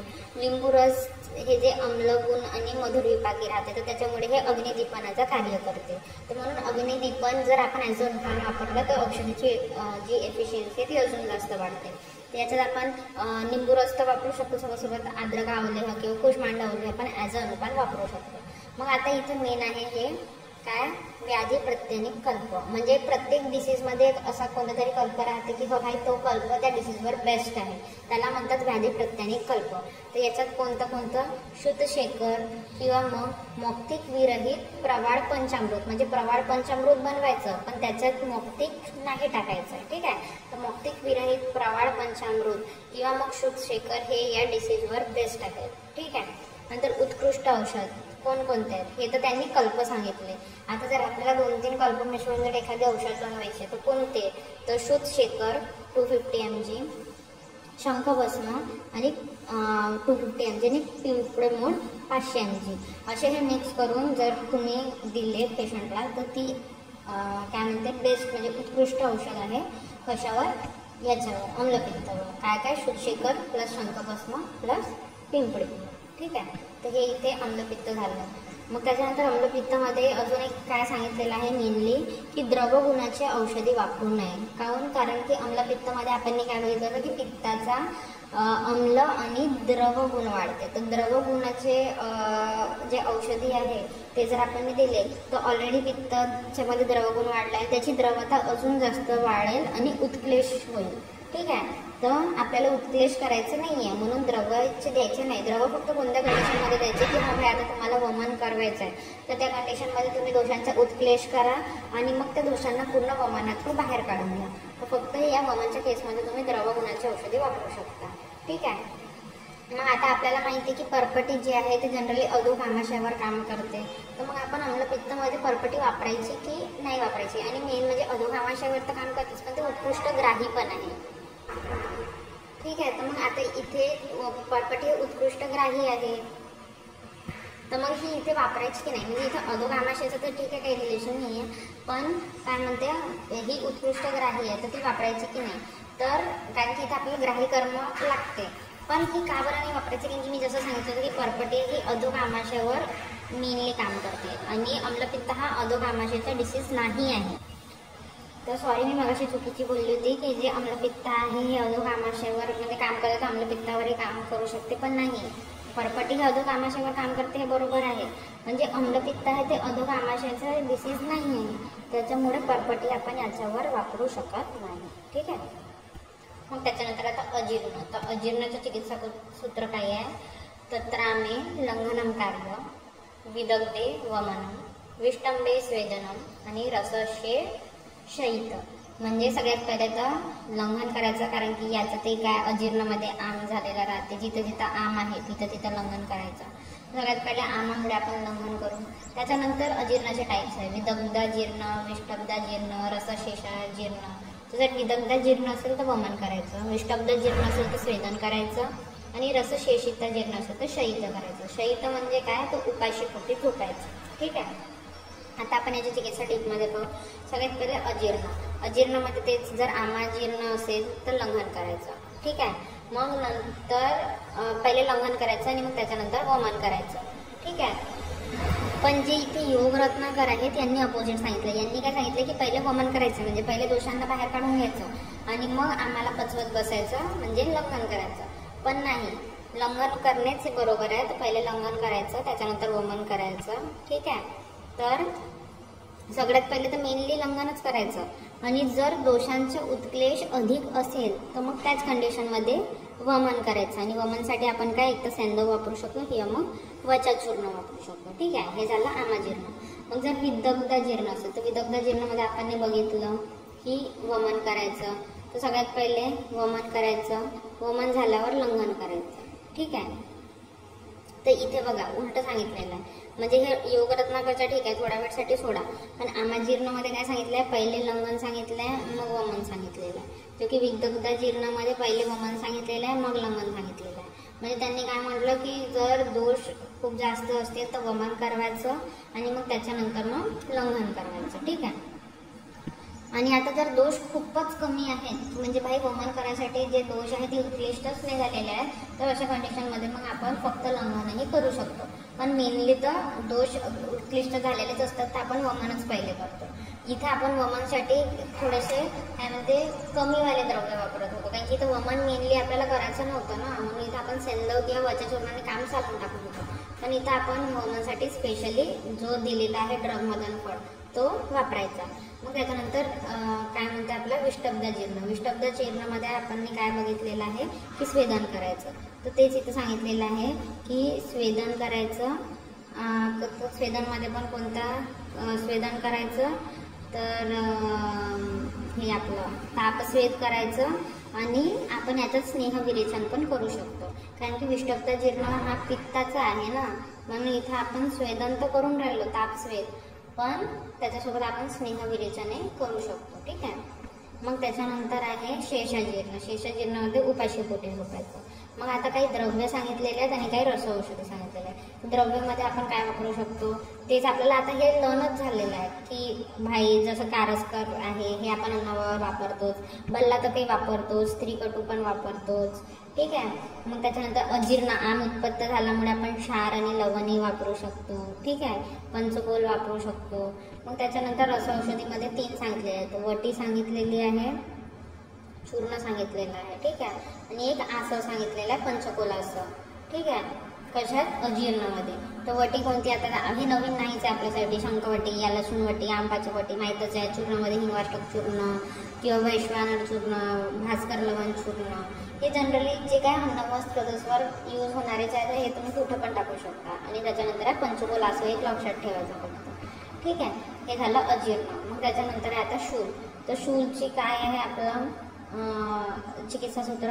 वमनम लंघनम स्वेदः पाचनम फलवर्तयोः क्षारचूर्णाश्च गुटिका शस्यन्ते शूलशांतये. तर काय काय करायचं म्हटलेलं आहे. वमन करायचं, लंघन करायचं, स्वेदन करायचं, पाचन करायचं, फलवर्तीचा प्रयोग करायचा, क्षारचूर्णाचा प्रयोग करायचा, गुटिकाचा प्रयोग करायचा. तर हे सगळे इथे यूज करायला सांगितलेले आहेत. तर सगळ्यात पहिले आपण बघू शूलची सामान्य चिकित्सा. तर शूलची सामान्य चिकित्सामध्ये काय सांगितलेलं आहे. एक तर सगळ्यात पहिले हे सांगितलेलं आहे जे श्लोकमध्ये सांगितलं आहे, लंघन करायचं. लंघन झाल्यानंतर जेव्हा आमपाचन पूर्णतः होऊन जाईल तेव्हा वमन, विरेचन किंवा बस्ती करायचं अकॉर्डिंग टू द दोष की कोणते दोष आहेत बा. ठीक आहे. त्याच्यानंतर शोधन चिकित्सामध्ये ते सांगितलेलं आहे वमन, लंघन, स्वेदन, पाचन, फलवर्ती. आणि शमन चिकित्सामध्ये काय काय वापरायला सांगितलेलं आहे क्षार, चूर्ण, गुटिका. म्हणजे तेच श्लोक लर्न केलं श्लोकचाच पूर्ण कंटेंट खाली आहे. मग त्याच्यानंतर आता शूलचे टाईप्स. तर जे द्वंद्व शूल. आता द्वंद्व शूलमध्ये काय वापरायचं तर पर्टिक्युलरली सांगितलेलं आहे की जे वात पित्त जे आहे तो पित्तवात आहे त्याच्यामध्ये कंठकार्याधिक वात वापरायचा. पित्त कफमध्ये पटोलाधिक वात सोबत मध किंवा द्राक्षाधिक वात वापरायचं. आणि कफमध्ये वात कफमध्ये क्षार जल वापरायचं. ठीक आहे. आणि त्याच्यात पिंपळी आणि लवण टाकायचं. ते लर्नच करावं लागेल. पित्त वातमध्ये कंठकार्याधिक वात, पित्त कफमध्ये पटोल्याधिक वात मधासोबत किंवा द्राक्षाधिक वात, आणि वात कफमध्ये क्षार जल त्याच्यात पिंपळी किंवा लवण टाकू शकतो. मग जर आता आमशूल असेल तर आम हा थोडाफार कफाशी आपण रिलेट करू शकतो ना, तर याच्यात कफशूलप्रमाण चिकित्सा करायची. दीपन पाचन द्रव्य द्यायचे की हा आमाचा पचन झालं पाहिजे म्हणून. जसे कोणकोणते पिंपळी मूल आहे, एरंड मूल आहे, चित्रक आहे, लसूण आहे, सज्जी क्षार आहे, हे आपण वापरू शकतो. आणि याच्यात अनुपान म्हणून आपण उष्णोदक द्यायचं. ठीक आहे. मग हे झालं कोणतं आपलं द्वंद्व शूल झालं, आमाशूल झालं. म्हणजे जे शूलचे टाईप आहेत ते. मग त्याच्यात आता कोणता वातशूल, पित्तशूल आणि कफशूल हे 3 शूल बघायचे आहेत आपल्याला. तर आता वातशूल. तर वातशूलमध्ये कोणकोणते किती पॉईंट सांगितलेले आहेत 7 पॉईंट सांगितले आहेत. कोणकोणते की स्नेहन स्वेदन द्यायचं. आता वातच असल्यामुळे बस्ती द्यायची. क्षार आहे. क्षार आपण मेनली तर कफातच वापरतो, कधी कधी आपण वातातही वापरू शकतो. नंतर लेप सांगितलेले आहेत की लेप लावायचं. आहार कसा घ्यायचा सांगितलेला आहे. काही द्रव्य सांगितलेले आहेत आणि कल्प सांगितलेले आहेत. ठीक आहे. तर सगळ्यात पहिले फर्स्ट लाईन ऑफ ट्रीटमेंट कोणती आहे. फर्स्ट लाईन ऑफ ट्रीटमेंट कोणत्या वातशूलमध्ये की स्नेहन स्वेदन द्यायचं. ठीक आहे. आणि स्वेदनमध्ये पण कोणता स्वेदन द्यायचा तर पिंड स्वेद द्यायचं, ठीक आहे.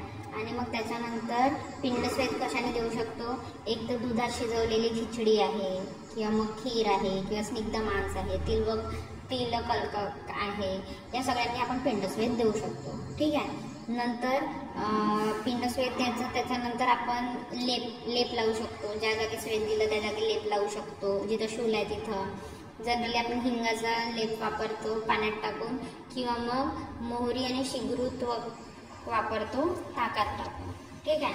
आणि मग त्याच्यानंतर आपण आता वातज आहेत म्हणून आपण बस्ती द्यायची. बस्ती आपण कोणती पण देऊ शकतो, निरुह किंवा अनुवासन. अनुवासनमध्ये तीळ तेल वापरायचं, निरुहमध्ये दशमूलपात वापरायचं. मग त्याच्यानंतर आहे काय क्षारमध्ये 2 क्षार लनस करून घ्या, सज्जिक क्षार, यवक क्षार, हे ऑलमोस्ट जागी येतेच. मग त्याच्यानंतर आहारमध्ये तेच आपलं वातावरण द्रव्य सिद्ध पेय घेऊ शकतो, दूध, मध, स्निग्ध आम्लद्रव्य, हे सगळं.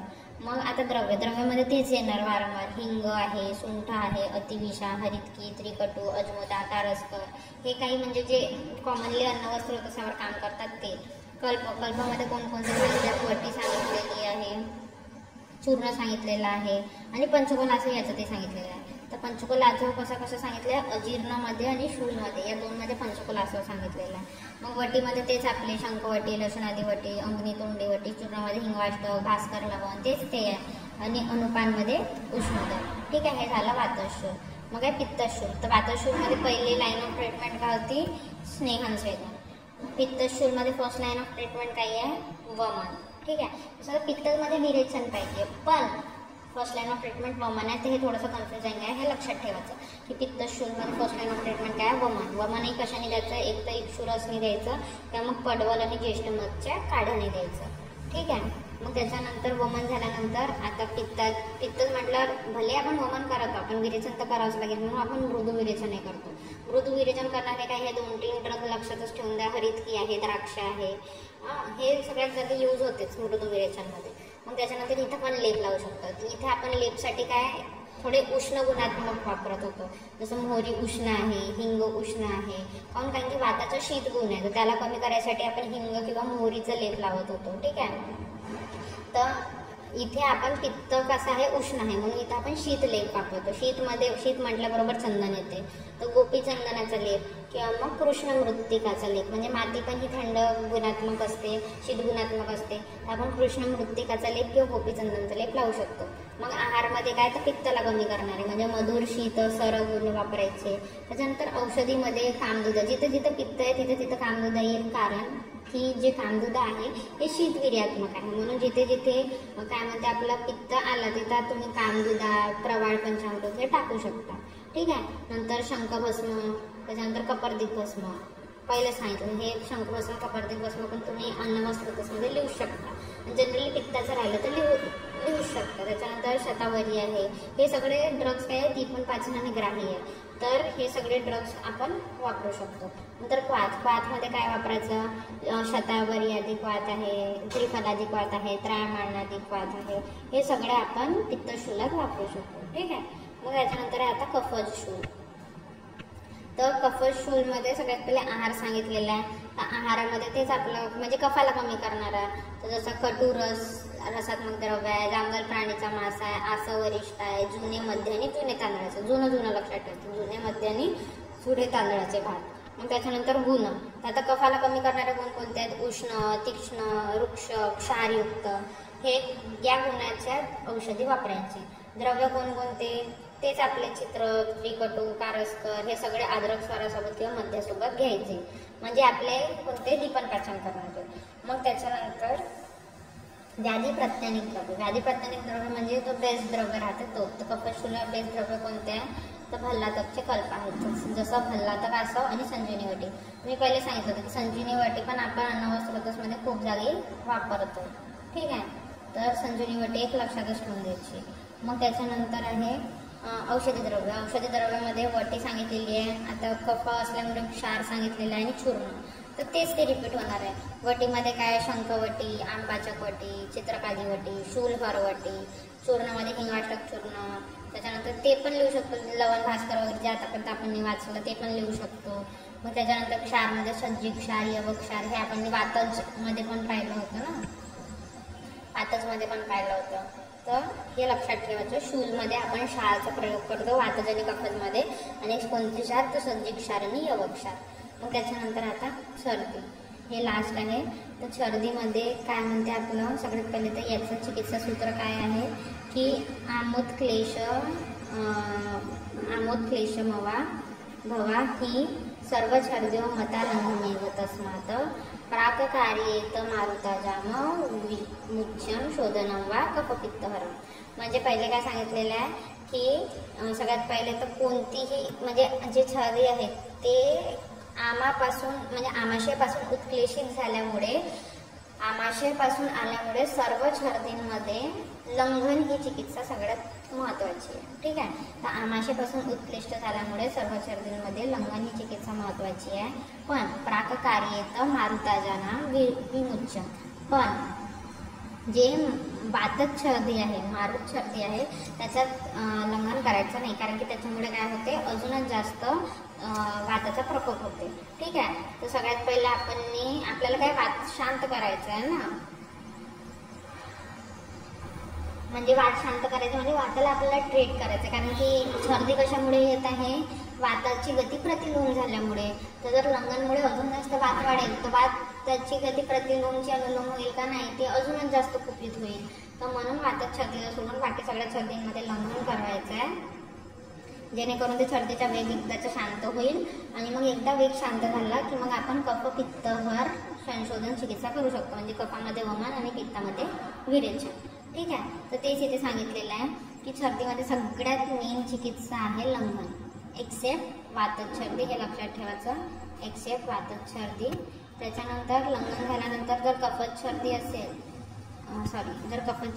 तर वमन करायचं, आणि पित्तज छर्दी वगैरे असेल तर विरेचन करायचं. विरेचन एक असं मृदू विरेचनवाले मग कशी सांगितलं होती, हरितकी आहे, आरगवत आहे, तीव्रवृत्त आहे, किंवा एक द्राक्ष पण लक्षात ठेवू शकता. आता विरेचन केल्यामुळे काय होते की कफपित्ताचा तर शमन होतेच, पण सोबत वायूची प्रतिलोम गती पण होते. ठीक आहे. म्हणजे दोन्ही फायदे होते. आपल्याला वायूची पण गती सुधारायचीच आहे ना, मृदू विरेचन केल्यामुळे वायूची गती पण सुधारत आहे आणि कफपित्त पण कमी होत आहे. ठीक आहे. आणि वमनासाठी आपण काय वापरू शकतो, कडू भोपळा आहे, कडू कडवाला आहे, आपण वापरू शकतो कफज छर्दीमध्ये. मग त्याच्यानंतर ह्याच्यात काय वापरतात, अजून युष वापरतात किंवा सिद्ध जल वापरतात. तर सिद्ध जलमध्ये जसं आता चंदन, वाडा, सुगंधी द्रव्य, म्हणजे छर्दीमध्ये आपल्याला असं नशा वाटते, खूप घाण टेस्ट येते तोंडात, नाकातून घाण स्मेल येते, म्हणून आपण जे सुगंधी द्रव्य सिद्ध जल वापरू शकतो. यांनी काय होते, शोभ कमी होते, म्हणजे ते छर्दीचं जे आपल्याला जे वाटते नॉशियाटिक ते कमी होते.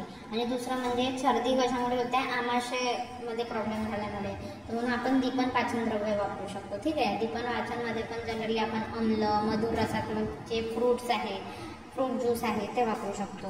त्याच्यानंतर युष वापरू शकतो. युषमध्ये पण कुलथ, दशमूल, धान्य, मोर यांचं युष वापरू शकतो. मग त्याच्यानंतर आता इथे व्याधी प्रतिनिक परत आलं. व्याधी प्रतिनिक म्हणजे ते सांगितलं होतं की जे बेस्ट राहते ते याच्यात लक्षात ठेवायचं, मृद, भृष्ट, लोष्ट्र, जल. मृद, भृष्ट, लोष्ट्र, जल. तर याचं मिनिंग काय होते की जो आपला मातीचा घडा राहते तो फोडायचा, त्याचा एक पार्ट घ्यायचा. ठीक आहे. म्हणजे त्याचा एक छोटा तुकडा घ्यायचा, त्याला तप्त लाल करायचं, आणि मग त्याला एका जलमध्ये, एका दुसऱ्या पतेल्यात जल घ्यायचं आणि त्याच्यात निर्वाप करायचं. असं 2-3दा करायचं. मग त्या जलला गाळून घ्यायचं, आणि हा जो जल आहे त्याचं सेवन करायचा. त्याच जलला मृद, भृष्ट, लोष्ट्र, जल असे म्हणतात. ठीक आहे. त्याच्यानंतर आपण त्या भस्मामध्ये तेच शंखभस्म, कपर्दिक भस्म वापरू शकतो. त्याच्यानंतर काय म्हणते आपलं श्रुतशेखर वापरू शकतो. श्रुतशेखरला जर आपण श्रुतशेखर आपण असं पण वापरू शकतो, किंवा शंखभस्मासोबतही वापरू शकतो, किंवा प्रवाळ पंचामृतसोबतही वापरू शकतो. ठीक आहे. दोघांची क्वांटिटी किती 250 mg राहील, आणि अनुपान लिंबू रस राहील. मग त्याच्यानंतर हे जसं एक महत्त्वाचं पॉईंट होतं, मृद, भृष्ट, लोष्ट्र, जल, तसंच हे मयूर, पिच्छिका, माशी हा पण बेस्ट आहे. मेनली कोणता, कफज छर्दीवर बेस्ट आहे. पण छर्दीच्या सामान्य चिकित्सामध्ये तुम्ही लिहू शकता की मयूर, पिच्छी, माशी. ठीक आहे. याला आपण 250 mg मधासोबत किंवा अद्रक आवल्यासोबत वापरू शकतो. आणि सध्या फलदायी म्हणजे जर आता तुम्हाला तुरंत ट्रीटमेंट पाहिजे असेल, खूप जास्त सर्दीचा वेग असेल आणि तुरंत ट्रीटमेंट पाहिजे असेल तर अमृतधाराचे 2-2 थेंब द्यायचे साखरेबरोबर आफ्टर एव्हरी 10 मिनिट. म्हणजे 10-10 मिनिटानंतर अमृतधारा जी आहे त्याचे 2-2 थेंब द्यायचे साखरेबरोबर. त्याच्याने जे सर्दीचा वेग आहे ते तुरंत थांबते. ठीक आहे. मग त्याच्यानंतर आता आपण हे झाले सर्दीची सामान्य चिकित्सा. आता आपण सर्दीची विशेष चिकित्सा करू. आता आपली कोणती सर्दीच्या विशेष चिकित्सामध्ये जे पण सर्दीचे टाईप्स आहेत त्या टाईप्सनुसार चिकित्सा सांगितलेली आहे. ठीक आहे. तर आता सगळ्यात पहिले काय म्हणते आपलं जे हे आहे वातचपासून सुरू करू. तर जे वातच सर्दी आहे त्याच्यात आपण क्वाथ वापरू शकतो. त्याच्यानंतर शंखपुष्पीचा स्वरस प्लस मरीच प्लस मध्य वापरू शकतो. डाळिंब स्वरस वापरू शकतो किंवा शंखभस्म प्लस लिंबू सरबत वापरू शकतो. आता याला लवणच करणे, याला काही दुसरं हे नाही आहे. तर वातचमध्ये काय क्वाथ वापरू शकतो, शंखपुष्पीच्या स्वरसोबत मरीच किंवा मध्य. त्याच्यानंतर शंखभस्मासोबत शंख लक्षात ठेवायचं. वातमध्ये शंख लक्षात ठेवायचं. शंख पुष्पी शंख भस्म. ठीक आहे. हे अनुपान विसरलं तरी इतकं काही नाही. आणि दुसरं म्हणजे डाळिंब स्वरस वापरू शकतो. ठीक आहे. त्याच्यानंतर कफज. आता कफजमध्ये सगळ्यात पहिले तर वमन करायचं. वमनमध्ये पण सेंदव किंवा मदनफळ आणि मग वमन झाल्यानंतर त्याला युष खायला द्यायचं. ठीक आहे. औषधी द्रव्यामध्ये काय वापरू शकतो आपण, मगाशी सांगितले की जो मयूर पिच्छी माशी आहे ते मेनली आपण कफज सर्दीमध्ये यूज करतो. तर ते वापरायचं. त्याचं शंखभस्म आणि अद्रक आवले पण टाकू शकतो. दुसरं म्हणजे मनशिलादी योग टाकू शकतो किंवा मग विडंगादी चूर्ण प्लस मध टाकू शकतो. तर जसं वातचमध्ये आपण लक्षात ठेवलं शंख तसंच इथं म लक्षात ठेवायचं. म पासून मयूर पिच्छ माशी आणि म पासून मनशिला. ठीक आहे. मग त्याच्यानंतर पित्तजमध्ये काय सांगायचं तर मृदू अनुलोमन करायला सांगायचं. मृदू अनुलोमन करणारे द्रव्य कोणते आहे म्हणजे तेच अनुलोमन म्हणजेच विरेचन. तर मृदू विरेचन करणारे द्रव्य कोणते आहे, द्राक्ष आहे, इक्षुरस आहे, हरितकी आहे. त्याच्यानंतर पित्त असल्यामुळे शीतवीर्याचे पित्तघ्न औषधी घ्यायचे जसं श्वेतचंदन आहे, कमलनाल आहे. आणि दुसरं म्हणजे पित्तज डिसऑर्डरमध्ये जनरली गैरिक चूर्ण वापरतात. ठीक आहे. तर गैरिक चूर्ण पित्तजमध्ये लक्षात ठेवायचं. म्हणजे इथे वातजमध्ये शंख म्हणजे शंखपुष्पी शंखभस्म, याच्यात कफजमध्ये म वरून मयूर पिच्छमशी, म वरून मनशिलादी योग आणि पित्तजमध्ये गैरिक चूर्ण. ठीक आहे. मग त्याच्यानंतर आता सन्निपातजमध्ये तेच आपलं एला, लवंग, नागकेशर, मुस्ता, चंदन, पिंपळे या सगळ्यांना मध आणि साखरसोबत द्यायचं. कृमीजमध्ये कृमी हृदरोगवत चिकित्सा करायची. ठीक आहे. टिपिकली इथे एक चिकित्सा पण दिली आहे, विडंग प्लस कीटमारी यवानी वापरू शकतो. ठीक आहे. त्याच्यानंतर जे दौहृदय आहे म्हणजे कोणतं आपलं जे आपली प्रेग्नेंट वुमेनमध्ये जी सर्दीचा वेग येते वारंवार त्याच्यात आपण काय वापरू शकतो, शुद्ध शेकर प्लस शंखभस्म प्लस मयूर पिच्छमशी. ठीक आहे. या तिघांचं कॉम्बिनेशन करून आपण देऊ शकतो किंवा मग सुवर्ण शुद्धशेखरही देऊ शकतो. म्हणजे नॉर्मली आपण सुवर्ण शुद्धशेखरही देऊ शकतो किंवा शुद्धशेखरमध्ये शंखभस्म आणि मयूर पिच्छमशी पण टाकून देऊ शकतो. आणि द्विष्टर्ज आणि विविध साजा म्हणजे जे काही घाण पाहिल्यावर जर उलटीसारखं वाटत असेल किंवा कोणत्या भीतीमुळे उलटीसारखं वाटत असेल तर सगळ्यात पहिलं तर त्या कारणाला दूर करायचं, त्याच्यामुळे उलटीसारखं वाटत आहे. त्याच्यानंतर आनंद वातावरण करायचं, त्या व्यक्तीला आश्वासन द्यायचं की काही नाही नको घाबरू. किंवा मग एखादी घाण त्याने ॲक्सिडेंट वगैरे पाहिलं असेल किंवा घाण वस्तू पाहिली असेल, कोणी प्राणी वगैरे मेलेला पाहिलं असेल तर त्याला थोडंसं आश्वासन द्यायचं आणि त्याच्या मनुकूल म्हणजे त्याच्या मनाच्या अनुकूल त्याला अन्नपान वगैरे द्यायचं. तर ही चिकित्सा आपण द्विष्टार्थजा किंवा विविध सर्दीमध्ये वापरू शकतो. हे एक लक्षात ठेवायचं. शुद्धशेखर प्लस शंखभस्म प्लस मयूर पिच्छी आणि मयूर पिच्छमाशी मेनली कशात वापरतात तर कफज सर्दी. ठीक आहे. तर इथं हे आता अन्न व स्त्रोतसाची यादी सांगतो.